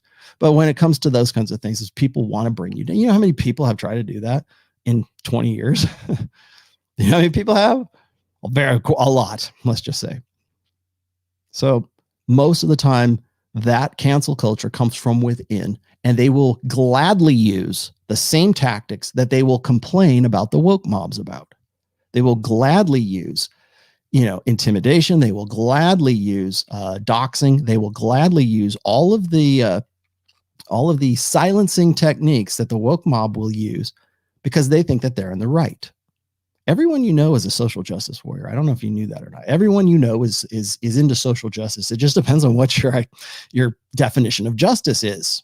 Well, my justice is bringing down Rollo Tomassi. Well, congratulations. You might think you're a red pill Manospherian, but you are actually part of the woke mob. You're just in a different genre. You're just in a different ideological bent. That's all. You're using the same tactics. You're using the same methodology that the people you constantly, say you hate, that they use. So if you're willing to use those tactics, then how does that make you any better? How does that make, if you're willing to stifle, free discourse, freedom of speech, free discourse. If you're willing to do that, I think what's funny is like when a lot of guys are talking about like, I can't believe the liberals are all about book burning and digital or otherwise, they want to silence everybody because they're supposed to be the tolerant liberal. Look how quickly all of this happened. I used to think that it was going to be conservatives who are going to be doing the book burning, like Nuremberg or something like that. Interesting to see how quickly people will pivot, will turn on the fly. They'll be happy to use the techniques and the methodologies of the people that they claim to be enemies of if it suits their, what they think is justice. So it's always from the inside, man. Let's see. Muhammad says the Taliban might have some red pill views. Yeah. Well, I'll tell. God damn it. I was going to save this for later, but I'll tell you this right now. I think what's very telling about Afghanistan is how quickly everyone defaults to, think of the women. Think of the little girls. That's the first thing. Remember when Ruth Bader Ginsburg passed away and they were going to replace Ruth Bader Ginsburg with Amy Comey, right? And people, oh my gosh, we're going to lose abortion. Oh my God. And that was the primary concern. You have people filming TikTok videos, girls in their cars, just apoplectic. I mean, just freaking out. Oh my God, what are we going to do? The poor, we were going to lose abortion because Ruth Bader Ginsburg died on the bench at 89. Like, I forget how old. She was pretty old. She was pushing 90, right? Oh my gosh, Trump's going to replace her. Oh. That was the first concern. It wasn't, oh, well, I guess we need another Supreme Court justice, because there's a lot of things that Supreme Court justices rule upon that have nothing to do with women, have nothing to do with abortion or reproductive rights or whatever. But that's the first thing they think of. And when Afghanistan falls, the first thing, oh my gosh, what are we going to, you got that dumb broad in New Zealand. I don't even know what her name is. The first thing out of her mouth, we need China and Russia to give us assurances that the girls will be okay. You want to talk about the sisterhood uber alles? Like, what do I need? What do I need to prove? Like how, Rollo, you keep talking about this gynocentric social order. I don't see it. Dude, all you have to do is be aware. All you have to do is open your eyes and read the books and see what happens, see what the priorities are. That's what they're concerned about. That Canada, Trudeau might as well be one. Is he transitioning yet? Because he might as well be may as well be female. That's the first concern out of there. The United States first concern. Oh well, we're worried about the women. They might have to go put burqas on. How about like 20 years of guys dying and trillions of dollars foisted into this, failed campaign of nation building or whatever the hell we were calling it eventually? What about that? What about the guys that died? What about how many people, how many men, how many American servicemen or British servicemen or whoever was over? How many men died as a result of that 20 years of in Afghanistan? Oh, think of the women. God. Gynocentrism. Welcome to it. You're soaking in it. Warrior race. Oh, Godfather, we could just talk about female nature, please. What advice would you give a single father who makes $50,000 a year in regard to dating? Make more money. Single father. I don't think that you are in such a dire straits as being a single father. By the way, you're in a much better position to be a single father than to be a single mother. So don't lose hope. Build yourself up. Use that. By the way, use that. Leverage your single father. Because that's technically, it's what's great about being a single father and dating is that's pre-selection. Well, he's got a great kid. He's a good father, man. I would like to be mom. Right? It's and I hate that's women. That's so unfair. Yep, you're goddamn right. It is very unfair. That's pre-selection. Oh, he's good with dogs. He's good with little kids. He's good with, a puppy or whatever. That's like this want for like a paternal, oh, he's going to be a good dad. That you can leverage that. And then there you go. Scott Campbell, in my opinion, there are only one way to truly apologize. I was wrong, period. Anything else is BS. Yeah, it's better to avoid doing something that requires an apology. That is true. All right, here we go. This is the video from Abba and Preach. This is what I'm going to give you. I'll try to be as brief as I can here. This is what I was going to do when I wanted to sort of do this breakdown here. What did you say, Peterson, recently? Yeah, well, you know what? I'm going to do a breakdown of Peterson, I think. I think it's about time to do that. I saw his interview with Dr. Warren Farrell, who is also another very frustrating individual for me. I think I might have to do a breakdown video of that. It'll be a short form one. It won't be a full live stream like this. Eric says, please be careful with Lauren Southern. She has recently become very female forward. Good. Even reading bogus studies to indicate men's fertility is as time sensitive as women's. Whatever. See, that doesn't diminish men's sexual market value. That's the problem. So anyways, let me put this in, see if I can grab this. So this was the video. This was the initial video that they threw at Fresh and Fit on Saturday. So let me put this. We're both on this. So there's a discussion surrounding working women. girls who work in the bedroom professionally.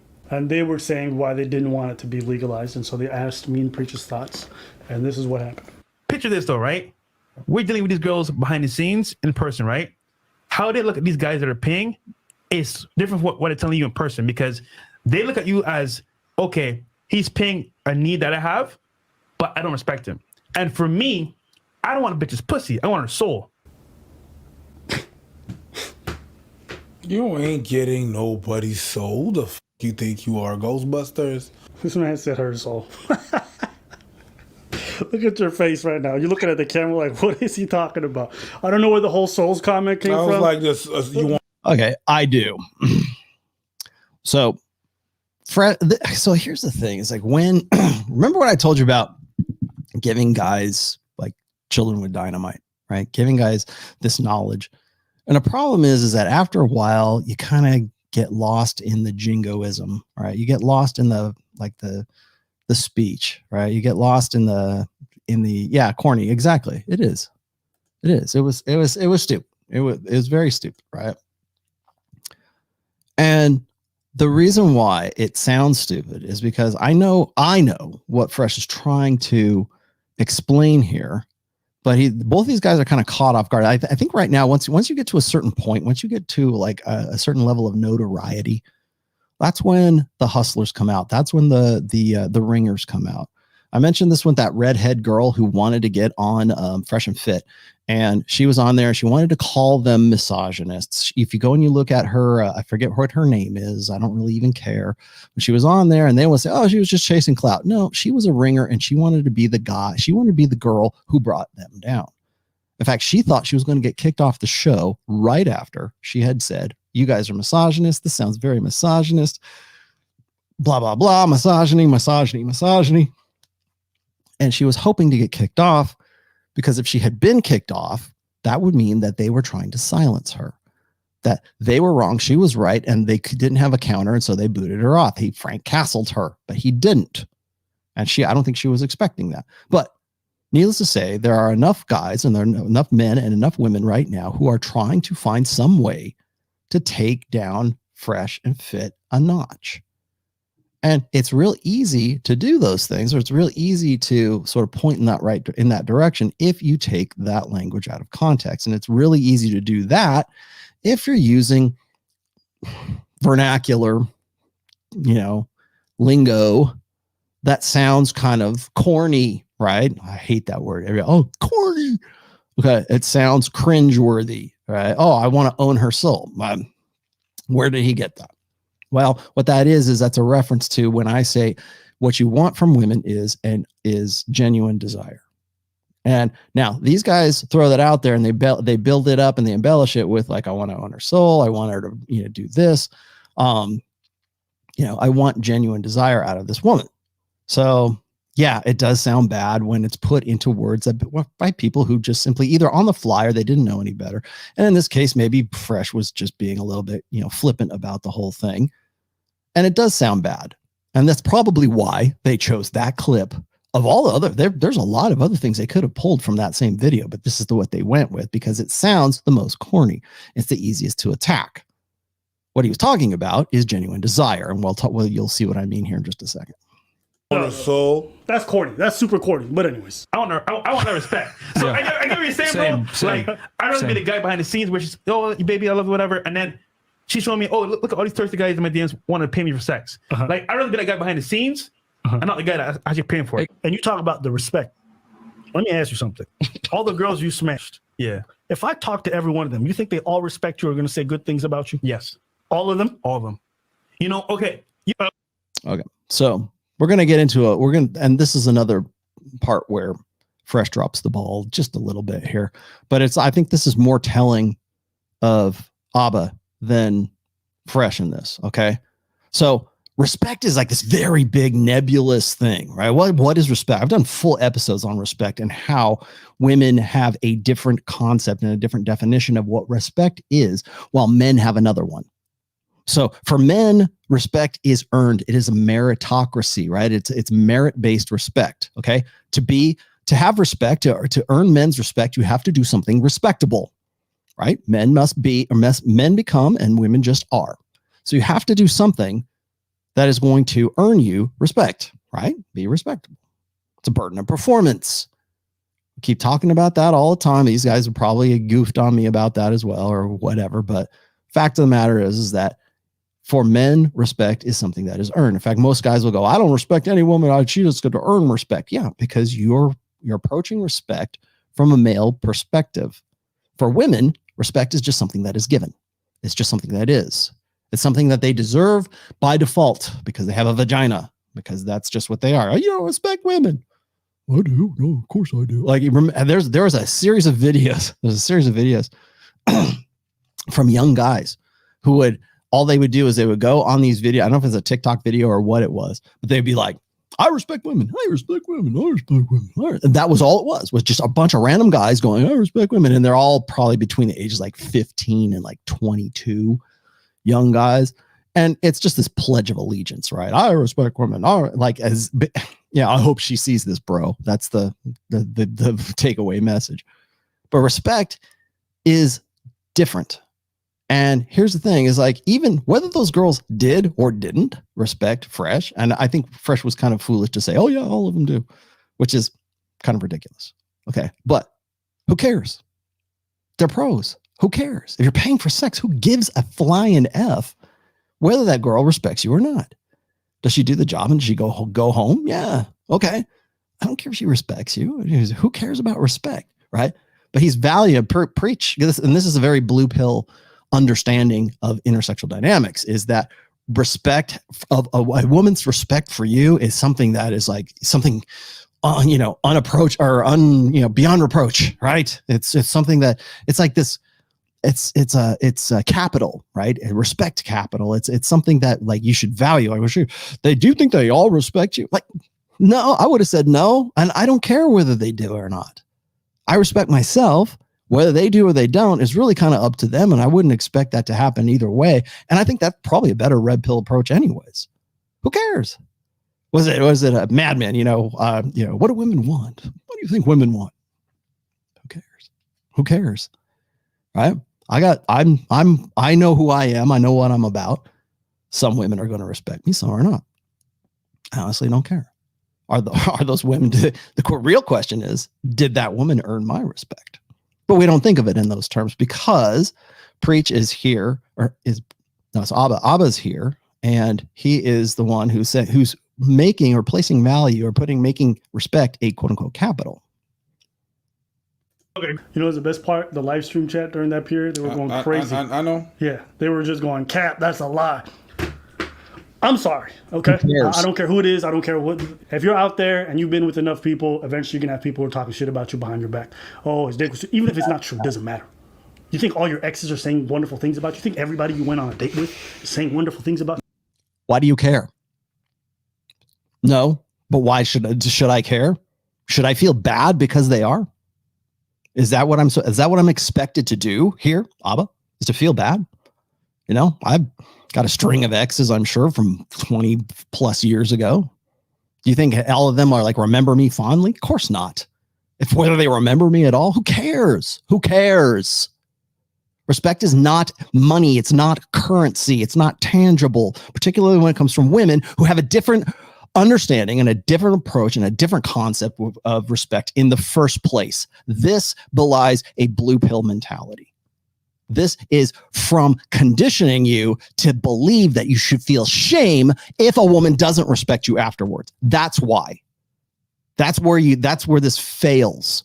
And had I been given the chance, half the opportunity to point this out at last Sunday, this would have been the first thing I would have said.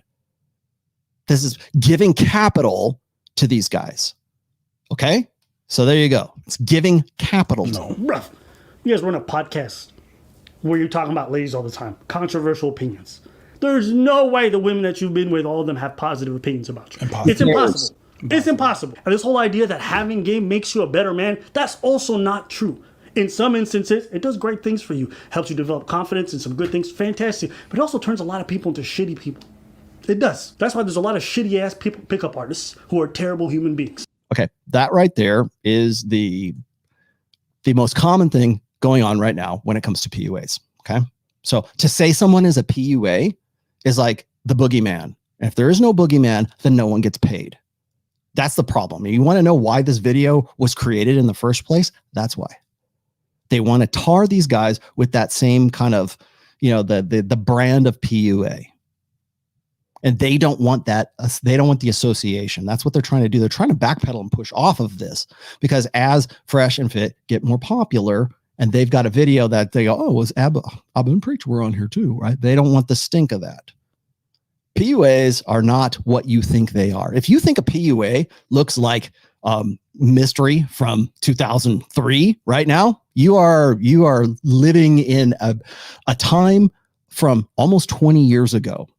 You got to like the Game by Neil Strauss. You know when that was published? 2005. 16 years ago. That's what you're gonna throw out there. You know who's done this? You know who does this? Tradcons do this. MRAs do this. MGTOWs do this. Black pill guys sure as fuck do this, right? It's like, oh, you don't want to trust one of those dating coaches. That if you dating coach might as well be just PUA. And pick up artists. That's why. Oh, you want all these slimy pickup artists? It turns them into bad people. But for what? By whose definition? By the definition of, like, if that's the case, oh, it does some good things. Well, what good things is it doing if in the end you're just a really bad, shitty person because you learned PUA? What does it do? Right? Here, let me explain something. Let me explain something to you. Go cool. Okay, so you're dumb. Okay, fine. I've been preacher saying what you're saying. No, they're not. No, they're not saying that. Respect is important. Is not important. Myron was the one crying about respect to watch a video. Okay, hold that thought because I'm just about to own you here in just a moment.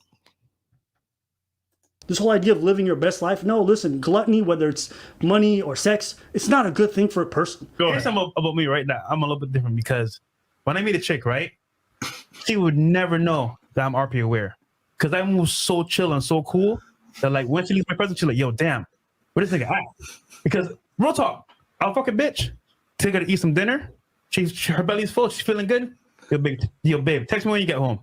She's like, damn, that was an amazing time. Did you pay for dinner? Beta. And you know the killer thing is like. So first of all, this is just them being silly and mocking. But let's keep whether they're paying with money or you're paying with your time. Everyone's paying for sex. Yeah. Everyone pays for it. You pay with your time and attention. That 2-3 hours that you put into that date, most people put about 5 hours minimum, especially if you're sleeping together. Minimum, yeah. Right? That's time you could have put into work, putting out 1 or 2 podcasts. Okay. So this is number I've talked about this like on several different occasions. So you'll always pay for sex, right? I've done that. What was it? The videos, the episode that I did with respect to transactional sex versus validational sex. And this is what I think Fresh kind of drops the ball right here.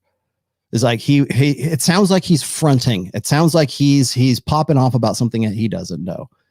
Now, the first thing these guys do is default to an understanding of sex from a transactional nature. Okay. This is what blue pill guys do when they've never had a hot woman desire them, stripping their clothes off and wanting to bang them on the freaking kitchen floor. Right. These are guys who have never known actual genuine desire. And so when you go a full lifetime, when you're like in your 30s and you've never known that, your understanding of sex is always going to be from a transactional nature. When I talked about this with Myron on the grape culture episode that I did last week. Okay, when I'm talking about like enthusiastic consent, like that's what I'm talking about. You want to know why women get to that point where it's like they want just enthusiastic consent. They don't want to have sex that they don't want to have, right? So yes means yes no means no was a consent. Then you got yes means yes as a consent. And then you've got affirmative consent, you know, can I touch you here? Can I touch you here? Can I touch you here? Kind of thing. Okay. Then it was enthusiastic consent. And enthusiastic consent came out of this idea that there's what's called gray area sex. And gray area sex was this. It's women will describe it as this, is that it's sex that women have because it's easier to say yes than it is to say no. It's duty sex. So by these guys' standards, duty sex is just fine. But the problem with that is that by today's understanding of what consent is or isn't, they're tacitly endorsing what will become, anyways, marital grape. It's sex you didn't want to have. Well, but I paid for it. But I'm the man. I'm the one who's paying the rent here. I'm the one who brings home the money. I'm the one who does all this stuff. It's like this idea that I wonder if these guys would agree that men are owed sex for a date. If men are owed sex for spending their money, time is money, right? You could have done a whole podcast. You could have been making all kinds of more money, but you're still paying for sex because of the understanding that, your time is valuable. And so therefore the time you could have been, the time you spent trying to get laid could have been time you were doing a podcast and making more money or doing whatever it is that you were doing. It's this constant thing where it's this transactional thing. And a lot of guys have made this case, and I do understand why you would say this, but eventually all sex ends up becoming transactional because there is an exchange of either resources or an investment cost that is exchanged, right? Okay.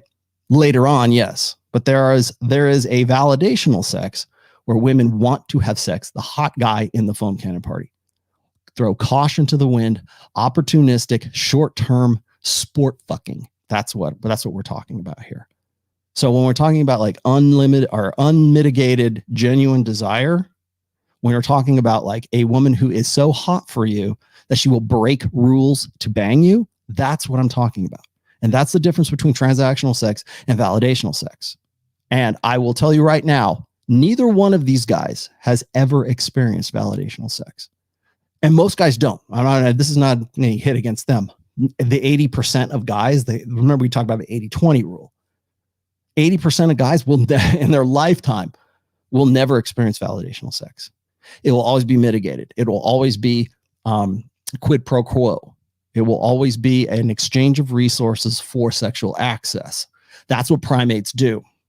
They want to fuck the alphas, but they are going to grant sexual access to betas because those guys still have goods and services that they can perform for the female primates. That's why. And most guys today, and I think one of the reasons why this is so shocking right now, or one of the reasons that this is even such an issue right now, is because more and more guys are becoming more and more aware of this. We talk about the black pill community, and I mean that in the terms of like the doomers and the MGTOW, the more extreme ends of the MGTOW kind of thing, where everybody's like opting out. They're opting out because why are they opting out? Why are they opting out of this whole thing? Because the juice ain't worth the squeeze? Well, what's the squeeze? Paying for it? Because that's their own, they either got to pay for it or they got to look good enough so that they can get the validational sex, and they're never going to get. In fact, most guys, the reason why they cry themselves to sleep is because they'll never be the guy that gets validational sex, and they are painfully, horribly, existentially aware that they're not going to ever be that guy. That's how you get that dude in the UK.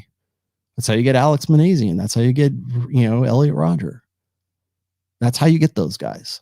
That's where this all comes from. Now, here's my second point, because they're going to go on. I should probably let them go a little bit further, but I'm just going to address this right now. When I was asked on Fresh and Fit about the OnlyFans thing, I've had one of the questions that was posed to me, and I think it was in June when I was on one of the after hour show. One of the girls says, "Why is it that guys are so obsessed with OnlyFans? Why is it that OnlyFans is like the number one career choice for women in 2020? Why is it that women can make so much money off of simps? Because the thirst is real, right? Is that not transactional sex to some degree? I mean, it's virtual. You're not actually having sex with them. But they're saying, why do they do it? You can just go get off to free porn if you wanted to. Why is it that you're willing to spend a small fortune to have some girl give you the time of day? Why is that? Because it's not just about the transaction. These guys can get laid. These guys are making a case for legalized prostitution, which essentially we already have. This is kind of a moot point. Certainly here in the state of Nevada, right? We've had legalized prostitution for forever. You want to come? You want to, like, guys will say, I'm a virgin, Rollo. How do I lose my V card? You come to Reno. I'll bring $500 and I will get you laid, and you will lose your V card. They don't want that. I have not had any takers. Let's put it that way. Nobody said, "Oh, well, I'll do it." I haven't had any takers. Because it's not about the sex. It's not about getting laid. That's why OnlyFans is a big deal. It's not about that. It's about the connection. It's about the fantasy of the connection. That's why they're willing to pay for it. So it's not just about services rendered. And he's just about to say this, but you just go get your rocks off and then you can get going. He's trying to defend sex workers is what he's doing, because that's exactly where he ends up with this. But we'll get to that point here in just a second. But the problem is it's not about the sex. The validation part of all this is not, the transaction part about this is not about the sex. It's about the guy wanting that connection, a real, genuine connection between a man and a woman that these guys will never get. And I don't care how much you pay for it, you can't make the woman want to be with you. You can give her the money, and these guys, well, who cares? If you're just paying for it, who cares, right? Okay, I'll tell you who cares. The millions of simps on OnlyFans care. Those are the guys who care. Those are the guys who want that connection. They want that kino, man. They want that touch. They want something, man. And it's not just about the sex. Like the most successful OnlyFans girls are the guys that are looking for that average chick. They're looking not so much access, but they want the believability. They want to believe that they have a special connection with that girl. So let's keep going here. You're paying. Everyone pays. We all pay. But see, that experience with me was priceless. So she took the moment, bro. Preach. Nigga, you're gonna tell me in my face that you just felt I don't want her pussy, I want her soul broadcasted on internet, and you're gonna tell me that all these girls gonna have respect for Bro. Some of them watch this. You left. Nigga, you left. Because he No, c'est n'importe quoi. Listen, there's a lot of reasons. what else you want me to do? The motherfucker was saying nonsense. No, because me, I'm special. I move so smooth. Yo, believe what you're saying. But go talk to all these ladies. Some of them will not return your messages. Some of them will not want to talk to you. Some of them blocked you. So we came up with a couple of reasons. Some of the bigger ones was the girl's not going to respect you on the same level. You're not going to get that genuine desire bedroom fun. You're going to get that transactional fun, which for some guys, that's good enough. Number two, she ain't going to respect you. Nigga, people go on your show and disrespect you for free. And you kick them out. Isn't that true? That's true.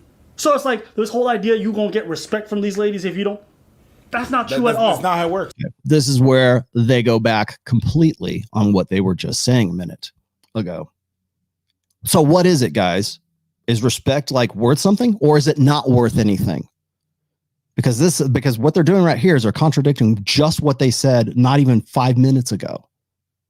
Is that the capital? Is that the currency? Is respect the currency that we should be concerned with? Is that what you're going to shame these guys with? Or should we not give a shit about respect whatsoever? Because I don't know. It's not clear on this whatsoever. Is respect the coin of the realm, or is it not the coin of the realm? Because right now, this is a convenient definition or a convenient way of using respect in one way and then using it in another way. Using that as just as I was saying before, they're making your case. No, they're not. I'm not making their case. They're not making their own case 5 minutes after they made their case. That's just it. Is it the coin of the realm? Is it a currency? Is it something they should be shamed for, or is it not? Should it be something like, oh, the girls don't respect you? Okay. And then 5 minutes later, it's like, then these guys disrespect you all the time. Well, what is it? What is it going to be? What's the standard? That's not true at all. But anyways. And then number three, what I've experienced with a lot of guys, since we've coached like hundreds, if not thousands of men at this point, is a lot of guys that do this all the time and pay for it. What happens is they start to have a very negative feeling towards women. They have a deep resentment towards them because they kind of see the dark side of female nature with that, where they can no longer look at women with the same objective lens. They start to resent them and hate them because they're like, I have to pay this girl my hard-earned money to get any type of attention from her, and they don't really experience the benefits that come from dealing with women, and it gets them very jaded. Okay, all right. So he said a lot right there. What are your thoughts on the first 3 points? No, guys are gonna feel a lot of resentment. Actually, most of the clients that these women have don't resent them. They know that it's on a regular, like it's on a transactional basis, and that's why they're there. Most clients that go see them girls know that. Right. Then why do we have in Western societies this outrageous fantasy, I guess, that men are never owed sex.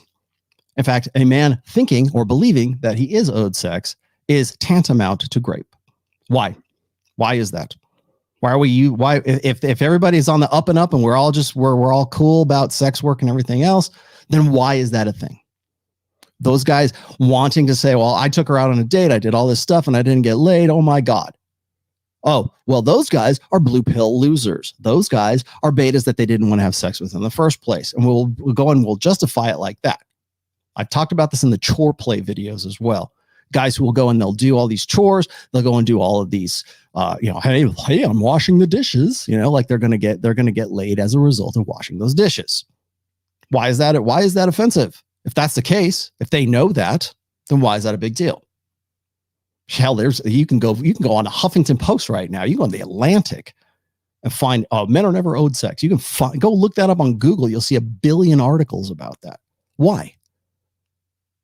See, that's the thing, is that it just gets dismissed and swept under the carpet here, but you're not looking at the entirety of this entire thing. You're not looking at the totality of all this. It's just what your personal experience is. And then how do these guys know this? Right? I mean, is not preach married? I mean, how do you know? Like, what's the basis of this? Like, where's the stats? People ask me all the time, hey, where's your stats, man? Where's your sources? How do you know this? I'm willing to be schooled in all of this. Please let me know. And that's that. And that's it. Yes, there's going to be a couple of weirdos, but it's just like any customer service kind of job. You're going to see weirdos anywhere. And there's going to be people that don't respect you because you do customer service. You think you work at the McDonald's, all your clients are going to be pristine? Work the midnight shift and tell me about that. The people going to go there, they don't like you, they don't respect you, So prostitution is now working at McDonald's. Really? That's the simplistic answer we're going to go with this. That's the justification for transactional sex. See, this is exactly what I was talking about. Is these guys have no frame of reference. They don't know what validational sex is. They've never had a woman want to tear their clothes off and have hot monkey sex with them based on nothing more than like feral animal visceral lust. Never. There's only one idea. There's only one way to have sex. And this is the extreme example of this. Now, I made like several essays, and I've got at least one video where I make the distinction between what is transactional and what is visceral validational sex, right? There's the sex that women want to have, and there's the sex that women have because it is easier to have, or it is just something that they want to use as leverage to get something else. People always say, well, all sex is transactional later on. Okay. So essentially what you're doing is you're reducing marriage and you're reducing your relationship down to prostitution. If that's the case, then we can have another discussion about that. I can talk to Aaron Clary about that, and we can run the numbers on that if you'd like to. But prior to you having a relationship with that woman, there's two ways that men have sex. One of them is validational and one of them is transactional. Can you pay for it? Yeah. Are you going to pay for it in marriage? Yeah, you could do that. You can make that case. Absolutely. But the fact of the matter is that these guys have never experienced validational sex. And most guys aren't going to. So they're arguing from a perspective that they have no frame of reference for at this stage. For what? Minimum wage. There's a lot of women who are dating dudes who don't respect ladies or don't like them. There's a lot of women who are just out there in the dating world getting. Who cares? Respect makes no difference, right? Who cares? Oh, they're dating guys that don't respect. Who fucking cares? No one cares. So what is it? Is it valuable or is it not valuable? Now we've flipped it for the third time here, Abba. This is the third time. Is it valuable or is it not valuable? Is it something that they should be ashamed of, or is it something that they should value? What is it? Because you flip it every 5 minutes in this video. Disrespected and shat on. Exactly. So why are we talking about this like it's any worse or better? Exactly. You want to talk about resentment towards lady? The red pill community's got enough of that, and a lot of these dudes are not paying for it. There's plenty of reasons why people might resent the other gender. Paying for it, I don't think, is one of the reasons. Exactly. The first thing. Well, we could interview the black pill killer guy in the UK and ask him if that was the case, but we can't because he put a gun in his mouth. We could have. but we can't now. So yeah, there's probably a lot of resentment for having to pay for it, or there's probably a lot of resentment for the fact that these guys still have this idea that their concept of love is what women share with their own, or should be. The only valid way of experiencing love for guys is from a male idealistic concept, whereas women are from a very opportunistic concept, is where love originates with women. It's that hypergamous filter. It's, is he cool enough for me to have sex with? Is he really the guy that I want to be, that I want to tear his clothes off? I think it was, what was it? I forgot. I always block on the name of this chick. Actress girl who got with the soccer player. And she decided that she didn't want to have kids, but then she met this guy. And then this guy said, I forget her name now. She said she wanted to have kids, but she wanted to have his kids. She always said she never wanted children, but once she got married to this guy, or she got with this guy, I wanted to have his kids. Talk about validational sex. That's it. Validational relationship. That's it. I don't want kids. I want your kids. Oh, there's a qualifiable difference between a woman who says, well, it's time for me to get married. I wanted to get married and I wanted to marry him. When I did the show on last names and surnames and how important it is for men's genetic legacy to have a marker on that genetic legacy, his last name, by paternity. There are women who will go, yeah, of course, I'll take his last name. My wife said the same thing. I'm taking your last name. It wasn't even an issue. It wasn't even discussed. She just changed her name, right? She wanted to have my child. She wanted to be associated with my name. So there's a qualifiable difference between a woman who just wants to do something. Women want to get married all the time, right? Like they'll marry a freaking bridge, right? They'll marry their dog. They'll marry a chandelier, for crying out loud. They just want that. Oh, it's time for me to get married. Well, there's no guy here, so I think I'll marry this inanimate object. Because that is the difference between like what it is that they think they need to be doing versus what they would want to be doing. Taking a man's name. So does that make any difference? Apparently not, if you can just buy it. And then of course your relationship with that person is then based on nothing but that transaction. Because this is not just about like legalizing prostitution. It's about a discussion about whether or not all interaction between men and women is a transaction or if it's validational. And I have a real tough time, by the way, making a case for the validational side of things. I realize that. People call me the carpet all the time. Well, Rollo, all sex becomes transactional eventually. Yeah, you could make a case for that. You could certainly say that. I have experienced validational sex. I've had women want to tear my clothes off just simply because I was 24 years old, and it's an experience that I don't think most guys really understand, because most guys are in the 80th percentile. Now that's not a flex. That's just simply an observation. That's simply being desired versus being convenient, right? That's being desired versus being somebody who can pay for things. Most guys are the guys who can pay for things. That's just simply the way that, human beings are. Well, the world really is. He says you won't get her best. You'll get transactional rather than genuine desire, or whatever it is. There's some people that are very professional at what they do. They give you that experience because that's what they do. And it comes into word play. The way he's talking. So now it's about role playing. Now it's about the act. Is it genuine or is it not? This is where we're going to split hairs right here, because this is the part where genuine desire cannot be negotiated. I don't care how good an actress your prostitute is. You cannot make her want to have sex with a guy that she doesn't want to have sex with. If you're this fat fuck, I don't care how much money you have. The pool boy is probably going to be a more enjoyable, validating experience sexually than you are. She can pretend, she can be a great actress, and you might not even care about it. But it comes down to what is genuine desire. Is it organic? Is it something that she really wanted to do? Or is it something that she felt like she had to do? Okay. This is where these guys, again, this is the blue pill narrative. This is the obligation to performance for women, right? It doesn't matter. She's just going to pretend really, really good. He even just said it's like role playing. It's very unidimensional and very. It's not reflective of that world. No, it's not reflective of that world. He's just seeing it from outside, and he's seeing it from probably someone that has resentment from those people that don't even know, that don't even look to find out. But whatever, that's just speculation. So I'm not going to go on that, but.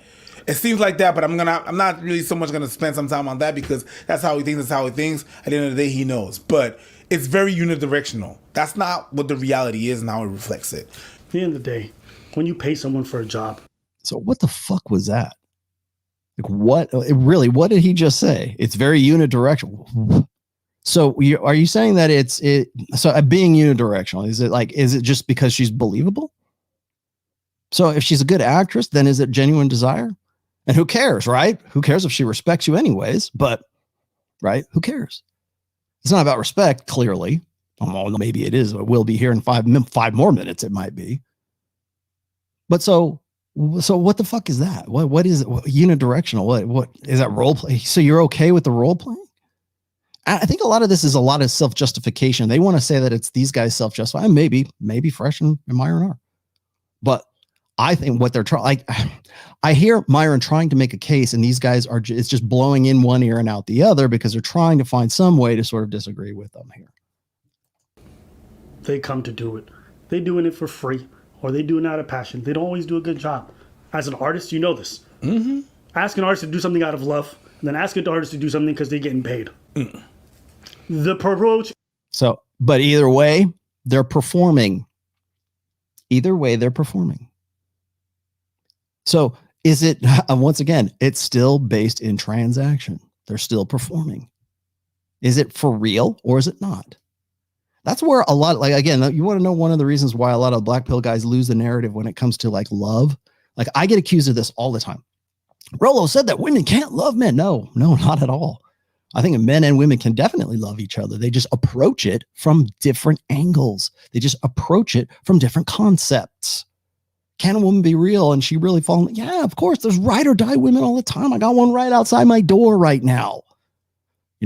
But I'm also not naive enough to say that, well, if I became some drunk loser tomorrow, that my wife wouldn't have every right to leave me. Yeah, okay, I get that.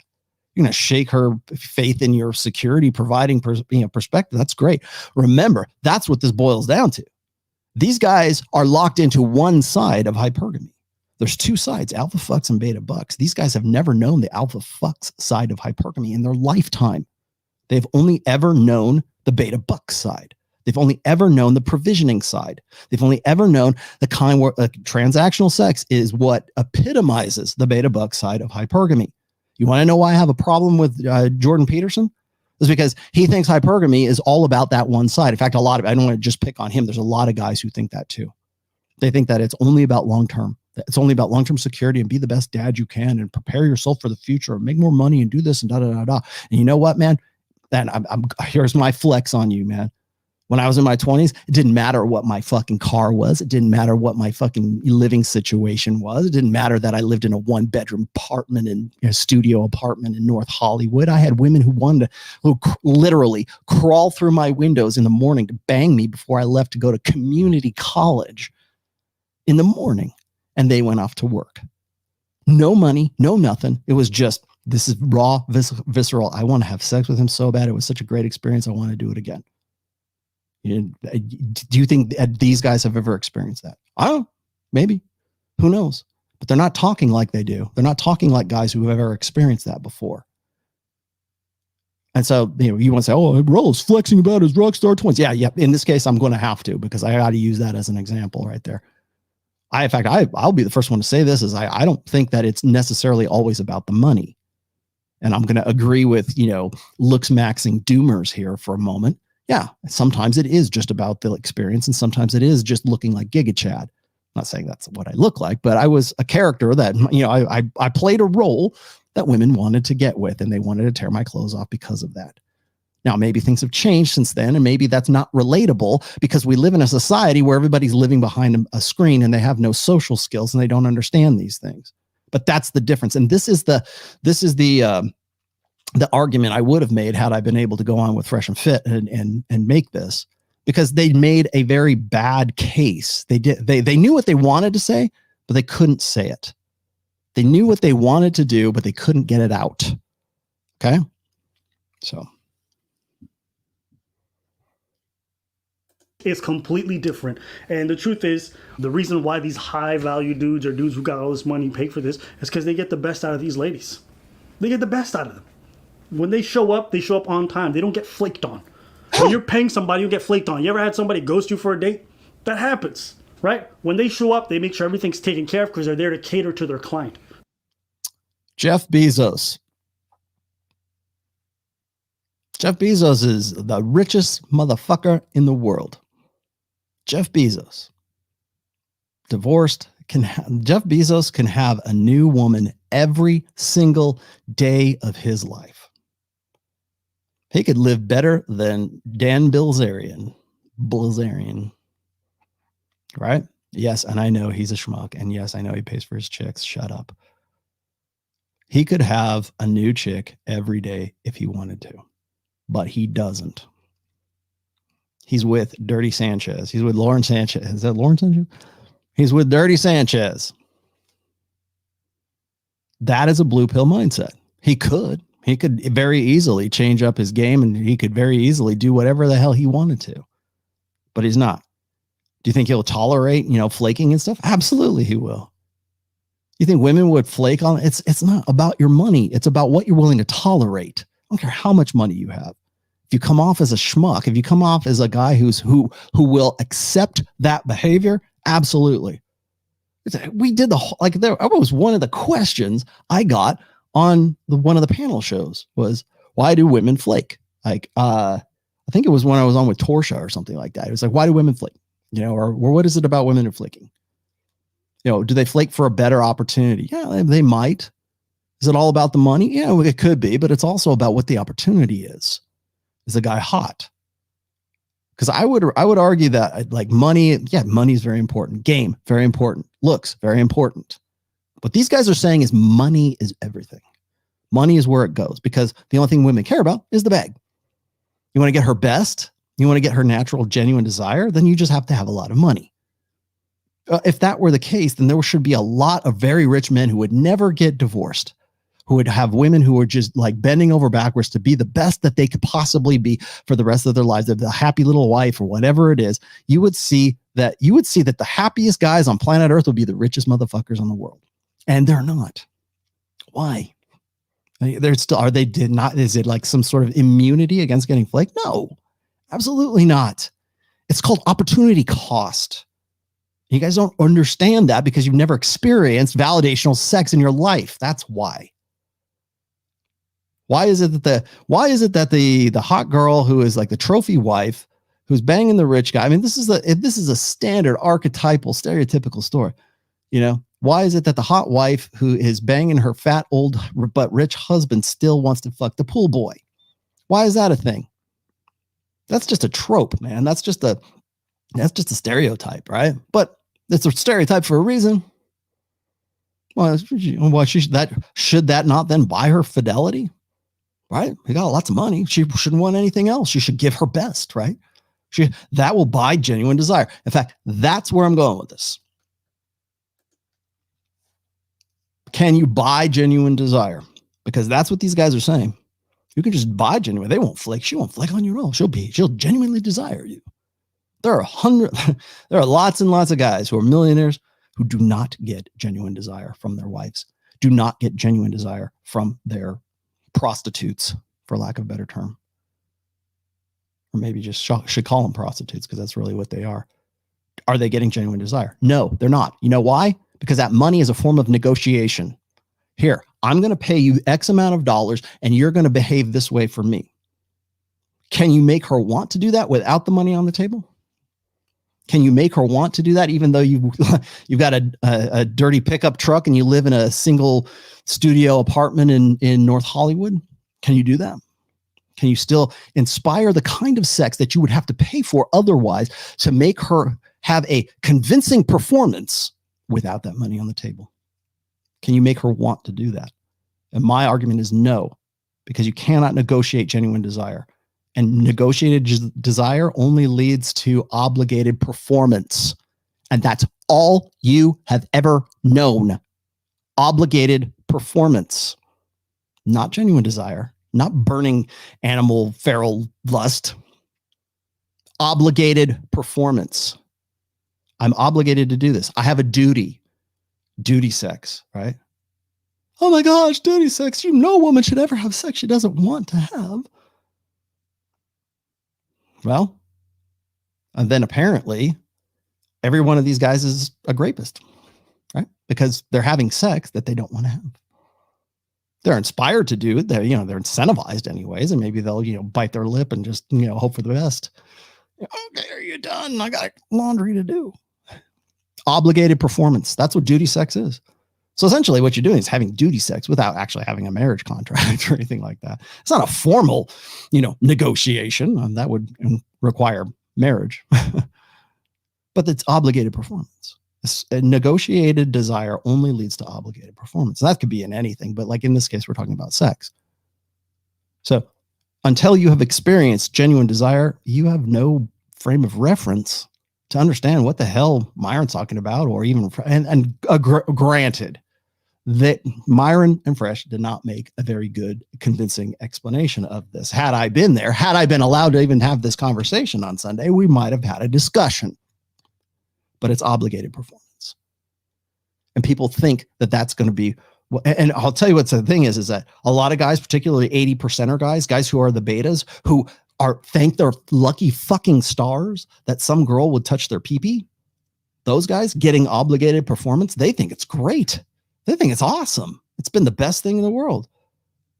They're escort. They're basically glorified escorts. That's what OnlyFans is. So you're talking about legalizing prostitution. Prostitution is already legal. It's all right in various forms. Everything has got its use. A lot of these dudes are married. They have their wives at home. But when they want to get their rocks off or want to get it good, their wife can't always do everything they need, even though that woman loves them and desires them. So, but why wouldn't they? They've got lots of money. If they have them, because apparently, if you have a lot of money, you can get natural, innate desire, right? So if that's the case, then why aren't their wives fucking them in the first place? Why aren't they performing up to standard? They should be. They've got a lot of money. They certainly got enough money to have a mistress. Why not? It doesn't make it literally makes nothing follows, right? It's a non sequitur. It does not follow. There's no logic to this. If they're married already, but their marriage, according to these guys, is all based on, simple transactions, then shouldn't they be just on top of the fucking world? By that logic, you go to a restaurant, you're not going to get the best because it's transactional. No. You go to a restaurant, it's transactional. It's better that, a home cooked meal is better. There's some pretty good restaurants out there. Oh, yeah. That their food, it's transactional. The service is good. The person smiling, they're getting paid. The waitress that you go to have a drink is transactional. She's not really your friend, but she's there. And while she's there and getting paid, she's herself because she knows that she might get extra. Same thing. My mom is a wonderful cook. So it's not organic desire then, right?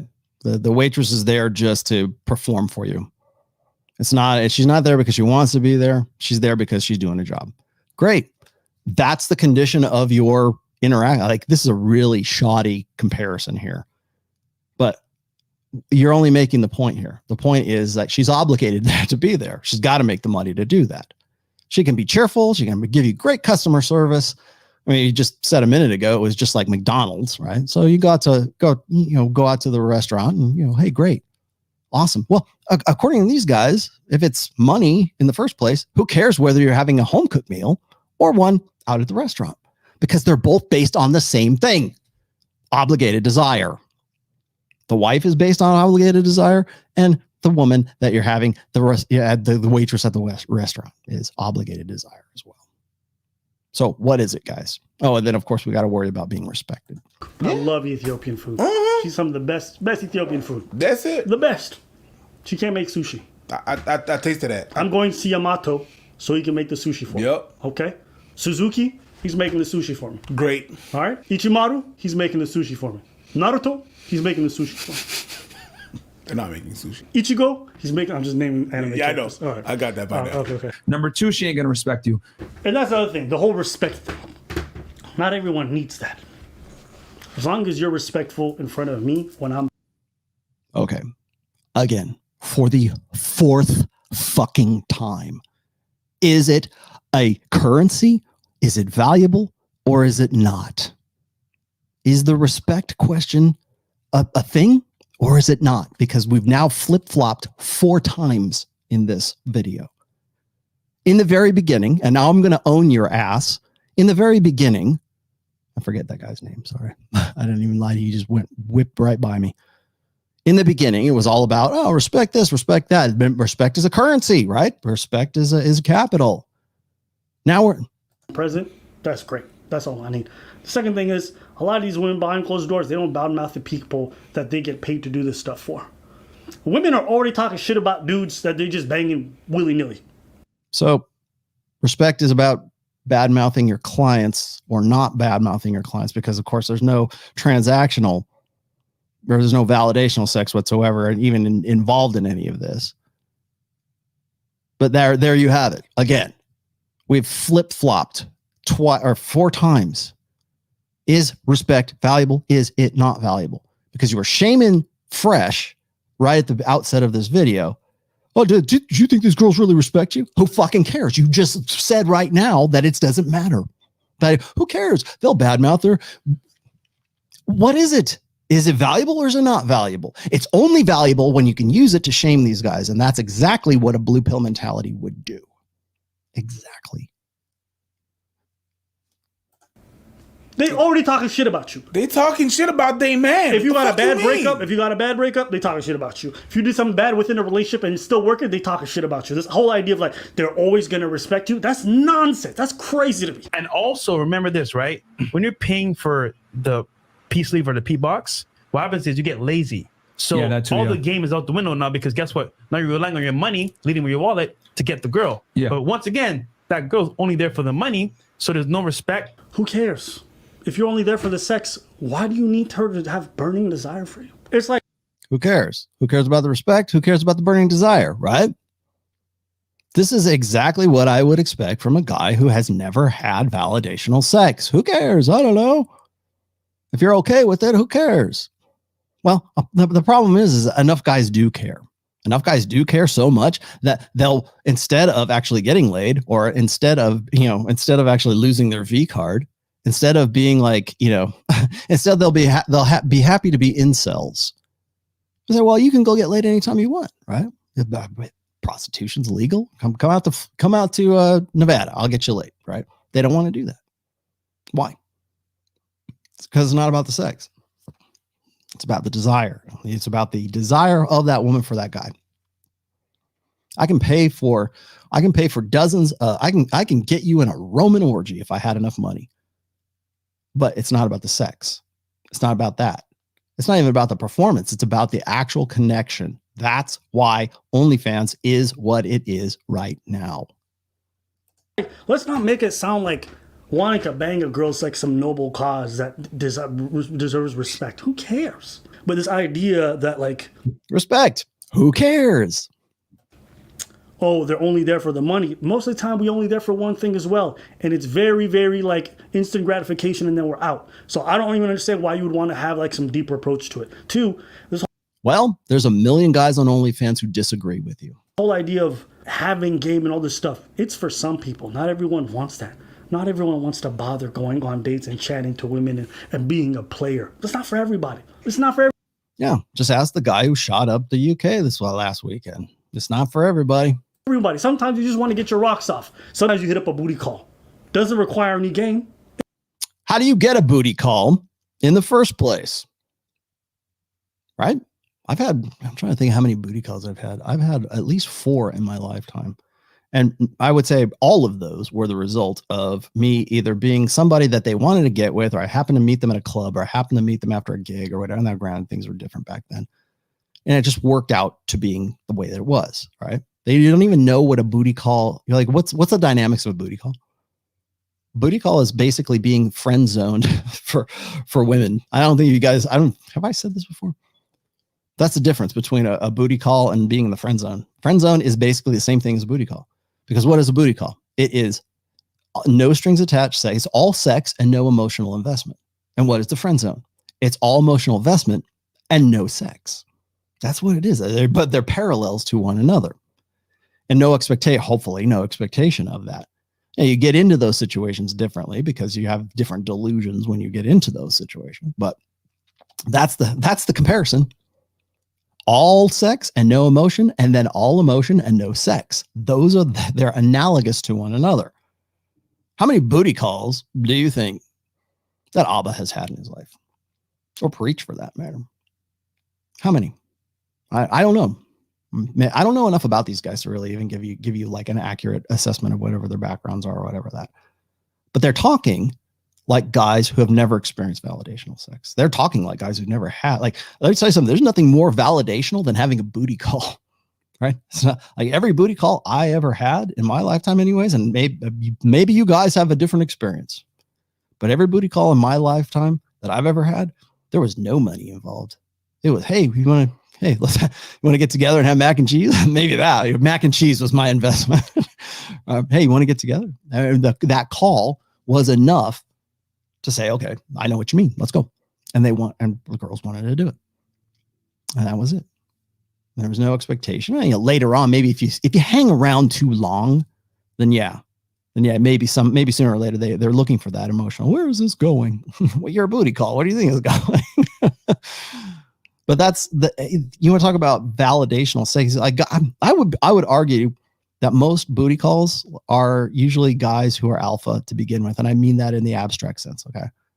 They're guys who could get other chicks. I know because I had a rotation of girls at the same time that I had other booty calls. So I had like 2 booty calls and I had maybe 2 other girls who I was working at that time. Now, this was not me being like manipulative. It's just the way things worked out in my life in my early 20s or my mid 20s anyways. And I didn't know too many people who had booty calls. In fact, people would call you a man whore if you had a booty call back then. Oh man, you're doing her dirty. You're doing her wrong. Well, she's enjoying it and I'm enjoying it. And then, I certainly didn't marry her, right? But we had a good time. For now, it was fun. And that's all it was about, right? All sex, no emotional investment. Now, why would a girl get in that? Especially if there's no money involved. She wasn't a hooker. She just wanted a bang. So clearly there's something there besides just money. And it wasn't maybe a little respect, right? Who cares? Do you think the girls, I don't know how many chicks you've ever had in your lifetime, but of those girls, how many of those, how many do they respect you? But it's not so much how many respect you. It's like, how many even remember you? How many even give a rat's ass about you? Are you an alpha? Are you some girl's alpha widow? How many guys can say that? How many guys can say, yeah, she still thinks about me? And yeah, that sounds really cocky and arrogant, I know. But how many guys can really realistically say that? I don't know. Who knows? Yeah, you can throw caps at me all day long. It I'm doesn't. here all day. But you do it because it's convenient. So this whole idea of having game, it's not for every man. Listen, bro. Back in my young days. So you're going to say that it doesn't take game to get a booty call? Oh, is it just magically she just shows up on your doorstep? Because I want to know that because I can make a lot of money off of that program. Right? When I had to go up to some ladies, just the work to put in, it's like, why am I here? It wasn't worth it. Wow. Sounds an awful lot like the black pill and MGTOWs, doesn't it? The juice ain't worth the squeeze, bro. What is worth the squeeze? What's their situation right now? Well, I know that Preach is married, so. But I don't know what Abba's situation is. Well, what is worth the squeeze? What's the better situation in all this? What's the ideal situation? That's why when you get older, you stop wanting to do that because you're like, this ain't worth all the trouble. The way they're talking about the game is it sounds really like fucking Dungeon and Dragon. What you mean? Not everybody want to play Dungeon and Dragon. You want to play, you get the game, you don't get the skills and shit. Some people don't want to play your goddamn game. I don't want that. If I want to eat some fish, I don't want to go to the river and fish it. Sometimes I want to go to the market. It's already cut. It's already gutted. It's already washed. I just want to put it in the pan. I don't want to go fish for a whole day to have, look, I'm proud. I caught this boss. I don't give a shit. Let me go to the store, get this fish right quick. Here's another one. So that sounds a lot like a guy who just wants simplicity, right? He just give me the meal, man. You want to know why these guys are so hung up on transactional sex? That I think that's probably exactly, weak as shit. That's it right there. Like, I'm gonna bring this out here real quick. I think that when you get to a point in life, like as a guy, and you have been met with such limited success in the sexual marketplace, that you'll find ways to rationalize that limited success. You'll find like a lot of guys. One of the most annoying things I think about like blue pill white knights, and that's what these guys really are, is blue pill white knights. And they see Fresh and they see Myron, and again, this is in no way an endorsement of how Fresh and Myron put this whole thing together. They could have said this a whole lot better. They could have brought this up a little bit better. But even if they had, even if I had been on that show and I'd spelled all this stuff out for these guys, they still would have took it out of context, because what you're looking at here is you're looking at guys who have a fundamental disagreement in beliefs. These guys believe that all sex is transactional because they have no frame of reference for anything else. They have no frame of reference. There's nothing else that you could not tell these guys, hey, look, here it is, black and white. I can see it right there. If you do these things, you will get laid, right? People want that. They want the magic pill. They want the silver bullet. They want the template on which they can just go and do these things. But then again, even if you had the template, even if I said, follow these steps and you will 100% get laid all the time, there will still be guys that go, yeah, do I have to? It's so much trouble. You gave me the keys to the castle. I don't really want to go into the castle because it's too hard for me to turn the key now. Though you're still going to find guys who just simply, they want to, again, it's like throw the food in their mouth as they drive through the drive-through at McDonald's. And what happens is the older you get, and from what I know, I do know that Preach is married, right? I don't know how long. I don't know what the situation is. Now people throw this at me all the time. They'll say, well, Rollo, you're married too. How you haven't been in the game? You don't know what you're talking about. Blah, blah, blah, blah, blah. Well, I've been in the game long enough from the wings, let's just say. Okay. I've been in the business for a very long time. I had my fun. I got out. I'm with a wonderful girl, right? A wonderful woman right now.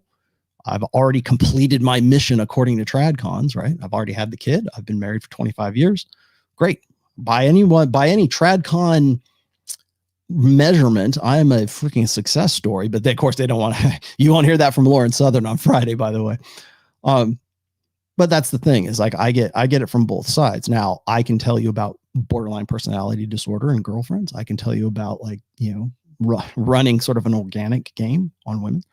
I see this all the time. Like I said, I'm like Diane Fossey or Jane Goodall in Gorillas in the Mist, right? I'm watching behavior of people when they're in their, when they're trying to hook up with people. I've been a student of this for over 20 years. That's how I know what I'm talking about here. But you can make the same argument, and people do all the time, right? Well, show me the receipts, show me the girls that you're banging, blah, blah, blah, blah, blah. Okay. Well, if that's the case, then I would expect you to say the same thing about these guys. If that's the critique, the criticism that you're going to use on me, say, how does he know? Then I would expect you to say the exact same thing about these guys. Exact same thing. And I will tell you this right now, is like guys will start to rationalize where it is and why they are where they are at that particular time, according to whatever they think happens to be true. So when women go on Fresh and Fit and they get their, not even just that, I should say this is Kevin Samuels has been on Abba and Preach, I think, as well. Like back in the day, I'd probably not recently, but I know that they've been discussing it. It's the same template, right? Why is it that they don't have a problem with Kevin Samuels, but they do have a problem with Fresh and Fit? And the reason is because they are holding women accountable all the time, and they don't like that. They don't like the fact that these guys run these girls up the flagpole and kick them off the. People say, oh, it's professional jealousy. I don't think it's professional jealousy. I think it's these guys have a vested interest in their belief set, and they see it conflicted with, and they see guys like lining up to watch these shows because these girls are getting their comeuppance, and they don't like that. That's what blue pill white knights do. Defend milady's honor. But yet they're defending it by talking about how women are still only about transactional. So everything's about transactional sex.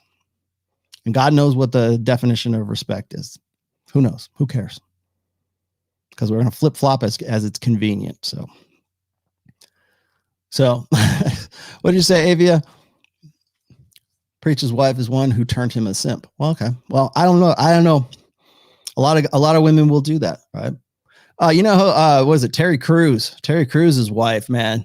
She's a real piece of work. Terry Crews is a male feminist, by the way, just so you guys know. And he'll be the first one to jump up there and scream bloody murder if you're not like, you need to man up and be responsible. Now, I don't see that coming from these guys, but yeah, once you get to a point, there you go. So let me back up a little bit here, because I will get to all of these here. And then we'll finish out here.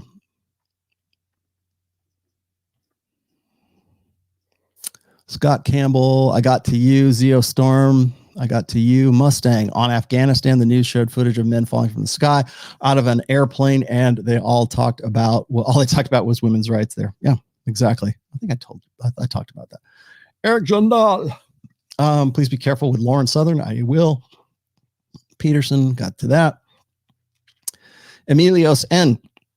Rollo, thank you for existing. You will be noted in history as one of the most influential writers of the 21st century. Thank you.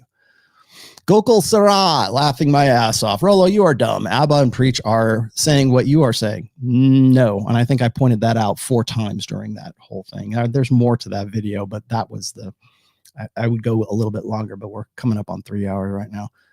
I'm pretty sure I made my case for that. So what is it? Is it respect? Does respect make a difference, or does it not make a difference? And I'll tell you who cares about that. Women. You don't respect women. You do respect women. I don't like it's this capital that when guys get into defining respect from a female perspective, from a female like approach, that's when they get themselves into trouble, because that's when it sounds like they're simping. That's when it sounds, because respect for women is easily had. It's like there's like next to zero value for it. So the way that women understand respect as it is cheapened to begin with, because they get it by default. Everybody deserves respect. You don't respect women. You should respect me because I have a vagina, right? It's given. For men, it must be earned. So when a woman says you don't respect women, it like, who cares? Because it's cheap to begin with. Everybody, like I said, there's plenty of videos of these kids saying, I respect women. They're falling all over each other. They're fighting each other to be the one who respects women the most. So, let's see. Dark High Zeno says, careful roll of these A&P stands can't handle your level of intelligence. Their heads might explode with all of these facts. Yeah. A&P are no pill, completely indifferent to red pill or blue pill. Yeah. Okay. Anthony Stain, thank you for that. Or the Manosphere. If you consume more of their content, you may have a different opinion. Well, let me tell you something. They're red pill in some way, because when I did my video on them back, and this wasn't directly on them, it was really more about what the comedian guy was. I forget his name. Anyways, I did a video on them back in February. And that was in response to a video that they had done about like, oh, I took the red pill and I didn't really like it. And so therefore, let me tell you what I liked and what I didn't like. And it's like all this fucking fence riding, but it's really dick riding is what it was. So they do. So don't give me this shit about like, and I'm not calling you out or anything, but like, don't tell me that they're not into the red pill, or that they don't know what they're talking about, or they've never, they're indifferent to it, because they're not. They've done videos about the red pill. And so you're going to jump into the ring. Don't be surprised when I come down and I drop the hammer. Simple as that. And I will do that with anybody. I don't care if it's Auburn Preach. I don't care if it's Fresh and Fit. I don't care if it's Kevin Samuels. If you're coming down and you say I'm red pill, and then you're going to go drop shit that's not really red pill, or you're going to say that you're going to give your misinterpretations of what's red pill, I'm going to be the one to correct you. It's my job. I just work here, right? I have an obligation to objective truth, and that will be the number one thing I will do. Servan 321 says, Rollo, you're missing the point. What they are saying is that Fresh was capping when he said his exes would say good things about him. I'm team Fresh Fit, by the way. Yeah, and you're right. I 100% agree. But I think Fresh is just throwing that out there because he didn't know what else to say. He didn't have an answer. He didn't have anything to really like. He didn't have a comeback for that. But I will say this, and this is why I brought this up, is that the whole thing about respect was he caught like, and you're right. Fresh got caught on his back foot about this, but who cares? And even Abba and Preach said, who cares? They even devalued respect later on, like again, 4 times in this same video. So who cares? That's where they should have gone with it. They want to talk about respect. They should have got into a little bit deeper conversation about what respect is. You know what the correct answer would have been for Fresh is, I don't, some, maybe, I don't know. Who cares? I don't care whether they respect me or not. Why do you think that? And this, he should have turned it back on him and said, hey, why do you think that respect in any way makes any difference, especially if it's all about transactions? Why? Riddle me this, let's see. That should have been the right answer, by the way, is to turn that back. Because like a lot of blue pill guys have a very feminized perspective or a feminized understanding of what respect is. They approach it from it's like a convenient approach. Well, you're not respectable because you don't do what a man should do, right? Okay, so that's the male form of respect. And then it's like, how many of those girls do you think really respected you? Who cares? Because their form of respect is cheap. Like anybody will give them respect. Who cares? If that's the starting point of their understanding for respect, then it doesn't make any difference. I don't like, so what? Do they respect you or not? Probably not. Why do you think that respect needs to be a currency? Because you think in terms of girls. Go Cool again says, my dude, you can keep ignoring super chats, but everyone here knows you capping. You're literally agreeing with AMP. No, I'm not. And I proved you wrong already 4 times. Victor, FNF clown, the man's wife, and the country. Okay, so yeah, now this is where we're going to go with this. Clown his wife in his country. I don't blame you for defending your sons, but they challenge AMP and they agreed to meet, and now your kids are scared. Yeah, they are. I'll be the first one to admit that. They handled that completely wrong, and they tried to apologize for it. And I don't know what they're going to do at this stage. That's why I said earlier on, like Victor, if you watch the beginning of this show, I mentioned that. And of course, Myron has a seeking arrangements thing. How that's on him. He can figure that one out. Hey, thanks, Speed Freak. That was very kind of you, my friend. But that's on them. They can, they're big boys. They can do whatever it is that they want to do. Again, I don't see how seeking arrangements is. I mean, seeking arrangements, maybe that's like sourcing girls, because they have to source new girls all the time. But I don't know. I don't know what Myron's personal life is like. I don't know what Fresh's personal life is like. I do know that they probably can have chicks that they want on demand. If for no other reason than for clout, right? If for no other reason than for popularity, notoriety. People know who they are. They can't, like, I've been there. They can't walk around Miami without anybody recognizing who they are. I mean, for Christ's sake, Fresh is driving around in a blue McLaren now. They know who he is. The girls go upstairs. I'm sure the security people in their tower knows where, knows who they are. So there's a certain level of kind of celebrity or fame that they're enjoying right now. So do I think that Myron needs seeking arrangements? Probably not. And I know right now, it's going to start here in 1 minute. So I'm going to let you guys go in just a second, but I know that they're going to do like a sugaring dating thing right now. Do I agree with that? No, I do not agree with that. I don't think that sugaring needs to be something that a guy needs to do because, for example, you want a chick who has actual genuine desire for you. I don't want obligated compliance. I want genuine desire. That should always be your number one, point when it comes to dating chicks. I don't want a girl. I don't want a hooker. It's easy. Like that's why I always laugh when people are talking about like, OnlyFans, I understand the appeal. I understand why guys get addicted to it because they want that connection. But if it was just about sex, like why would you even get a hooker when you can just jerk off the porn on 4K free streaming, porn anytime you want to? Why? Well, if you're gonna cut out the middleman there, that's probably the best way to do it. But we don't have those discussions. We only talk about transactional versus validational sex. I should probably do another full episode on that at some point. Let's see. Okay, I got the Victor. Kyber Commando, thanks for that $5. Michael Metroke says likes are free. Thank you. Nothing says my options are minimal and subpar, like passionately defending paying for sex. Or passionately. Now, that's man. Thank you for that. I didn't even think about that, Brendan. So it's okay to defend sex workers, but is it okay to defend the simps? Yeah, they're just doing what they're doing, right? That's healthy, right? It should be, because according to your prioritizing transactional sex, simps, they should just stay simps, right? If they're happy, man. Then why bother? Then why would you want to shame them? Why would you want to give them grief? They're simps. Who cares? Well, there's a lot of different reasons why. But from a logical perspective, you should be also defending the simps. You should also be defending those guys because they're part of that, transactional arrangement. In fact, they're fueling the economy, the hustle economy. That is a very good observation, by the way, Brendan. Zomboy says, thank you for continuing to be the voice of reason. When all of this seems to be going to shit in the sphere, no one was clean here, and they aren't. Okay. So I want to make sure at the end here that I'm not, again, everybody gets the belt today.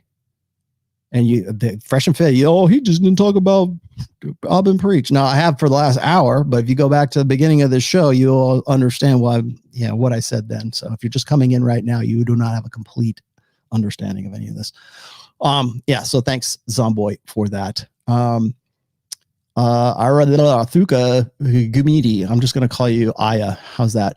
Hey, Rollo, just be prepared for a response video from Auburn Preach on this video. Good. I hope so, because at least then we can have a conversation instead of this back and forth nonsense.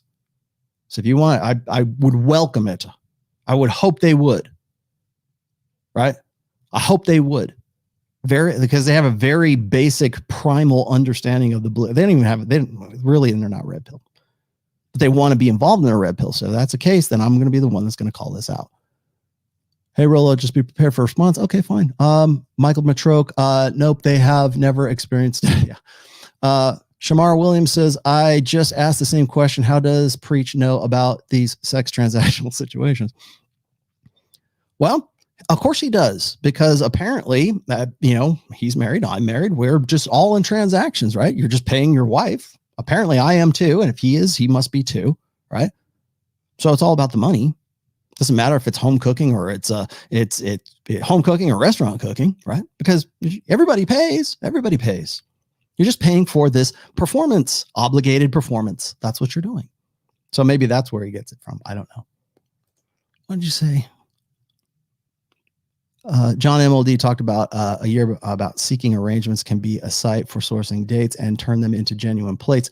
Some women, including career women, know it's a good site for sourcing potential husbands. Yeah, of course it is. Why is seeking arrangements bad, but Tinder is okay?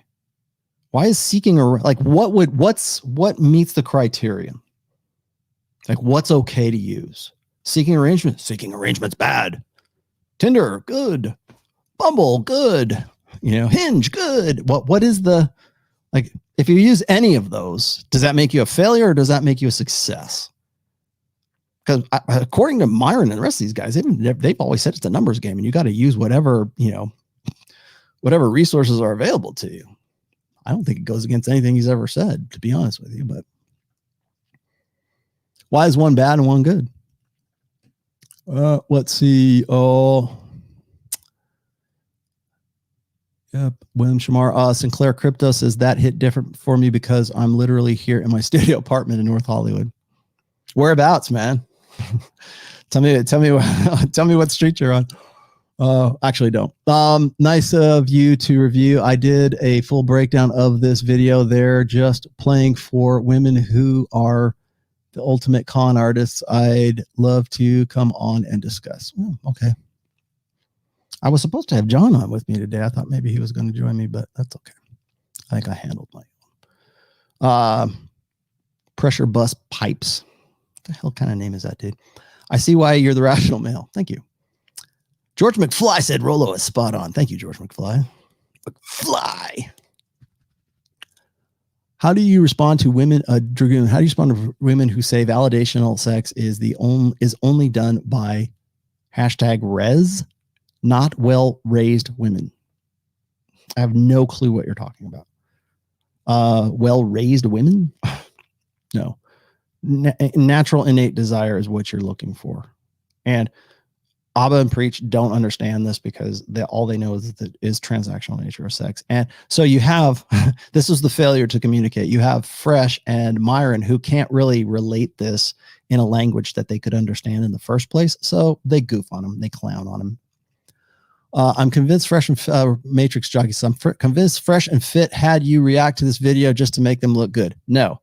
And if you saw the beginning of this video, you'll understand why not. In fact, I'm taking a risk here because they're my friends.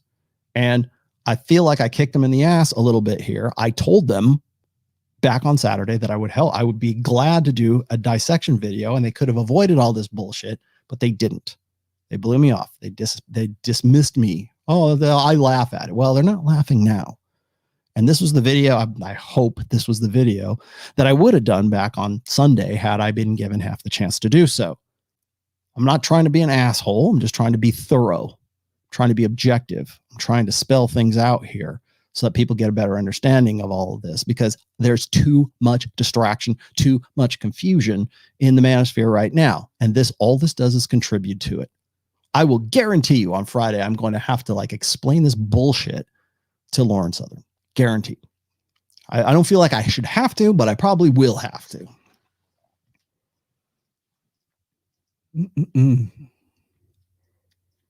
Where are you? Ah, there you are. Okay. ML says, do you think they have been pushed by women in their lives?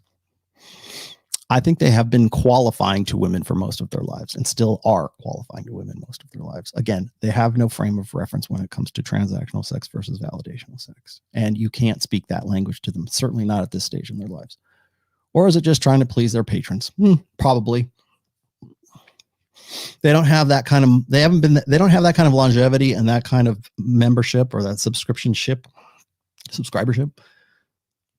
without playing the game. It's the same thing with Tim Pool. Tim Pool is not going to do anything controversial to the point where he's going to alienate a good portion of his audience at this point. He has Michaela Peterson on there, and I knew damn well they would never talk about Michaela Peterson going to meet with Andrew Tate back in 2018. I talked to him about that, but they would never talk about that. And you want to talk about holding women accountable? Why not? Why not ask her about that?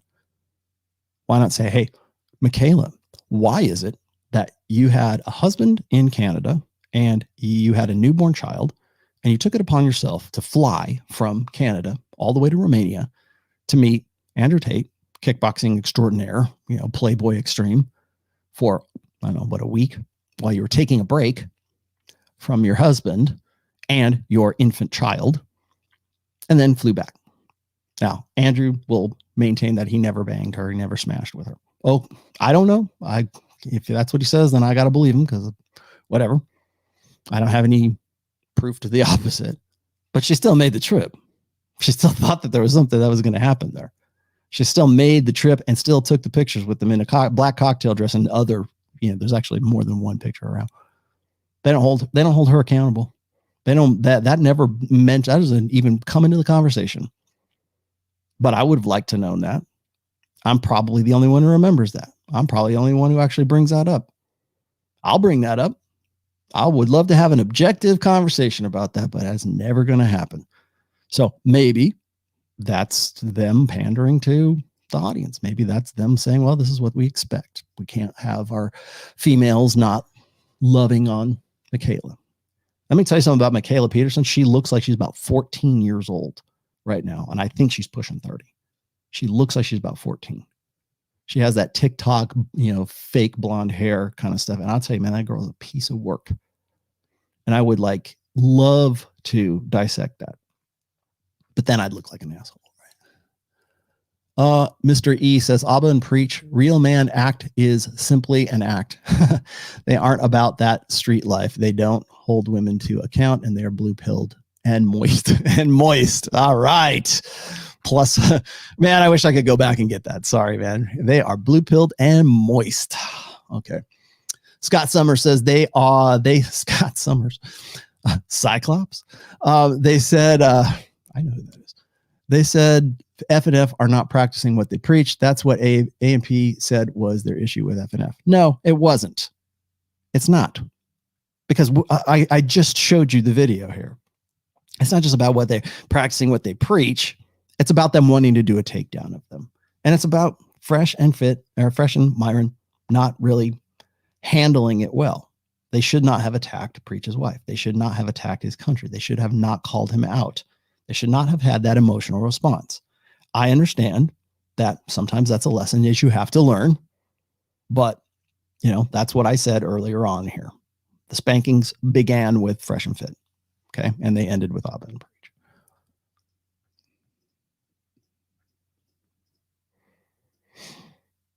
Oh boy, this is a good one. Hold on. Oh my goodness. Goodness me. Speed Freak, thanks for that $50. Sooty Tootie. Really? There's nothing wrong with the idea of transactional sex, but AMP misunderstood the target audience. Average male wants to be desired, and transactional sex, they'd buy a sex toy and move on. Yes. The average guy does care about genuine desire, because if they didn't, OnlyFans would not be as popular as it is. It's not just about getting off. It's about a connection, or the want for a connection, the want for genuine desire. Why is it that women who are looking like, average, like sevens, they're still sexual, right? But sevens, 7.5, why do they do better than the girls who you would otherwise say are like 9s and 10s on OnlyFans? They're not the highest earners. It's the average girls are, because they look attainable. Because guys want that attainability. They want to believe that it could work for them. Why? Because they want genuine desire. They want to come home from work and have somebody give a shit about them. That's why. And you don't buy that, although they think they can buy that. They think that that's negotiable. They think that that's a commodity. Genuine desire is a commodity. It's not. It is obligated compliance. OnlyFans girls hate their simps. Let's just be honest here. They hate their simps. They love them in the sense that they pay the money, but really, they're not guys that they would ever have any genuine desire or any genuine concern for. Period. End of story. But guys want that connection. So they do want genuine desire. They do want validational sex. They do want genuine concern, genuine compassion, which they don't get. So yes, it is about that. It is about genuine desire. It is about, and not about obligated compliance. It's time to put that one to rest. And if you've been in the manosphere and concerned with the red pill, you'd already know this, because I've written about this ad infinitum. So there you go. Ace says they should have held it behind closed doors as men. Really? Kind of like what Donovan and the rest of these guys were saying back in March. Let's handle it behind closed doors like men. No, they don't. Purchased your first book along with The Way of Men by Jack Donovan. Good. Holding each other accountable is what real friends do. Yes. And that's why I am holding them accountable as well as Abba and Preach on this one, because I think this is a clusterfuck. But to think that we were going to, anybody was going to, take care of business behind closed doors like men. No, because they're not men. They are personal brands. No, they're men, but they're brands as well. So they're taking a hit. And Abba and Preach are, I don't think they're going to take a hit per se, but mission accomplished. And they're going to probably continue to pile on and produce more videos as well. They already have. They're not accepting that apology, by the way. Sooty Tootie says, made a typo. Average guy wants to be desired. Thus, transactional sex isn't a solution if it's just about physical pleasure. Yeah. Buy a doll or another toy. Yeah. And that's a lot. I know. Go look TFM, man. That's what what he gets. You can get off with a doll, then that's where it's at. But they want genuine desire. Lawrence Lord says AMP should have paid $50,000 and set up a boxing match. Yeah, then there's $500,000 involved, and I mentioned that in the beginning. AMP are the definition of blue pill. A simp is gonna simp. Diego, I already put you up there. Thank you for that. And let's see. Last but not least, Cool Silver. I think I got to you, didn't I? I didn't get any more. Sorry, you guys are getting away from me. Thanks, Rollo, as a man who sees self-improvement as process and not built on a single failure, but a series of humbling experiences. Everyone can learn from this. I think so too. Z Frosty says, how Myron responded wasn't very alpha. Yes. Yes. Now, I think you probably thought it was alpha, but it's not. Lucario did a great breakdown of how AMP confused someone respecting you versus someone liking you. I'll have to go look at that. I like Lucario's stuff, by the way. And in fact, he and I have like exchanged messages on Instagram, I think a few times. And transactional versus genuine, Lucario's response is what FNF's response should have been. Yeah. And like I said, I offered, but whatever. I don't know. I can only do so much. I'm only one guy. Killer Beast. I've blown myself up like they did before, so I'm willing to stick with them and not AMP, who claimed it was just criticism after insulting them. That guy Pete says, I've noticed a lot of women haven't seen before coming out of the woodwork. I think the alarm bell saying a big chunk of the movement that holds us accountable is going to collapse. Yeah, probably the sisterhood unite. And last, Aya, Thuka, whatever. The answer for your simpletons who don't understand, with Tinder, the women hold control.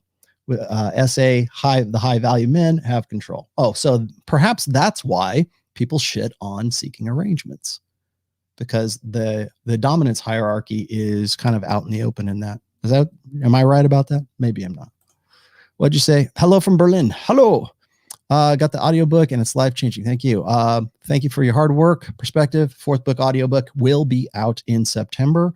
I've already listened to about half of it as a matter of fact, and my reader is hard at work on it. We will have it, I would say, the first week of September. That's the deadline anyway. So we'll see how that works. What'd you say? I stand corrected. Really great analysis. Thank you. And AMP clearly calculated this whole situation. In hindsight, you can see their contempt for FNF platform when they visited the show. Yeah, they do. And they didn't like it. And a lot of people are going to say it's professional jealousy. And let me end with this. I don't think it's professional jealousy. I think it is a ideological difference. And I think that it is talking past one another. I think that Abba and Preach are believers, whereas like Myron and Fresh, they kind of approach it from a more analytical, like they like intersexual stuff. They focus on the analytical side of things. And Lucas, sorry, my friend, but bye, Felicia. You're out.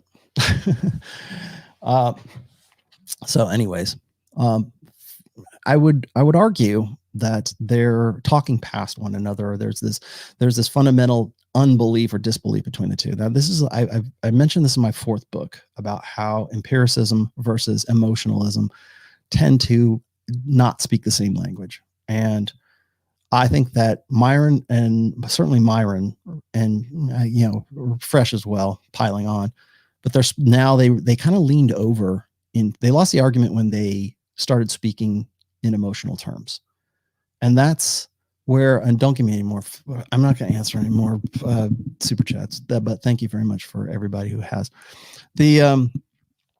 Just to finish this whole thing up is when you lean over into emotional terms, that's when you lose the argument. That's when you reach the point of diminishing returns. And it doesn't have to be a girl that you reach the point of diminishing returns with. It can be another guy. It could be a very blue pill, feminized, emotional guy. And that's where these guys are at. They're like, why bother with this video in the first place? Why do a hit piece on these guys? Was it because enough guys were saying, why are you affiliated with them? Or did they think they were losing market share because of that association? Like, why do this? Now, a lot of people are saying, well, I think this is a setup. I think this is just sort of a marketing plan and it's all going to come out in the wash and they're all going to do better. Well, I don't think so, because right now, when I started this show, Fresh and Fit, we're at 409,000 subs. Still a lot, but not 450 that they had, at least on Sunday. I think that's when I was there, they were at least at a 450, I believe. I didn't check. Somebody said 450 down to so they've lost seriously 41,000 subs. That's not a plan. That's not a, hey, we're going to do this great marketing thing. Let's all get together and pretend we're fighting. That's not that. Hey, I'm going to lose a lot of subs. Let's give it a shot. No. They were coming at each other. They were going, and I think that Myron probably lost his cool. And Lord knows I've lost my cool too. And we all do. Eventually somebody, slips over in the emotional state of things. In fact, I was trying to head that off on Saturday of last week, but it is what it is. They did what they did. Abba and Preach did what they did. I don't know where this is going to go after this. Maybe I just got played. Who knows? Maybe this is a whole big, Bubba Miza, right? Maybe it's just all a big game. Maybe it's all bullshit. Who knows? I don't think it is. If it is, that's a big price to pay for a bullshit marketing ploy. So keep that in mind. I think they are actually going for them. And I don't think so, because there's enough people in the sphere right now who are not even in the sphere, but they just want to see Fresh and Fit fail.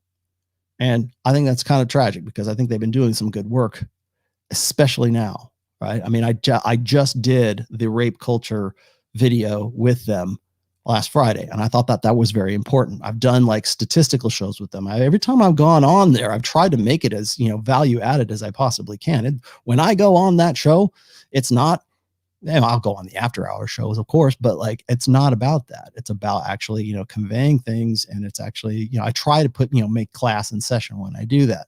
So there you go. Okay. Last one. Hey, Rollo, you're King Broski. Basically A&P gave constructive criticism. First Amendment. Meanwhile, FNF overreacted and they need to get to box to respect back.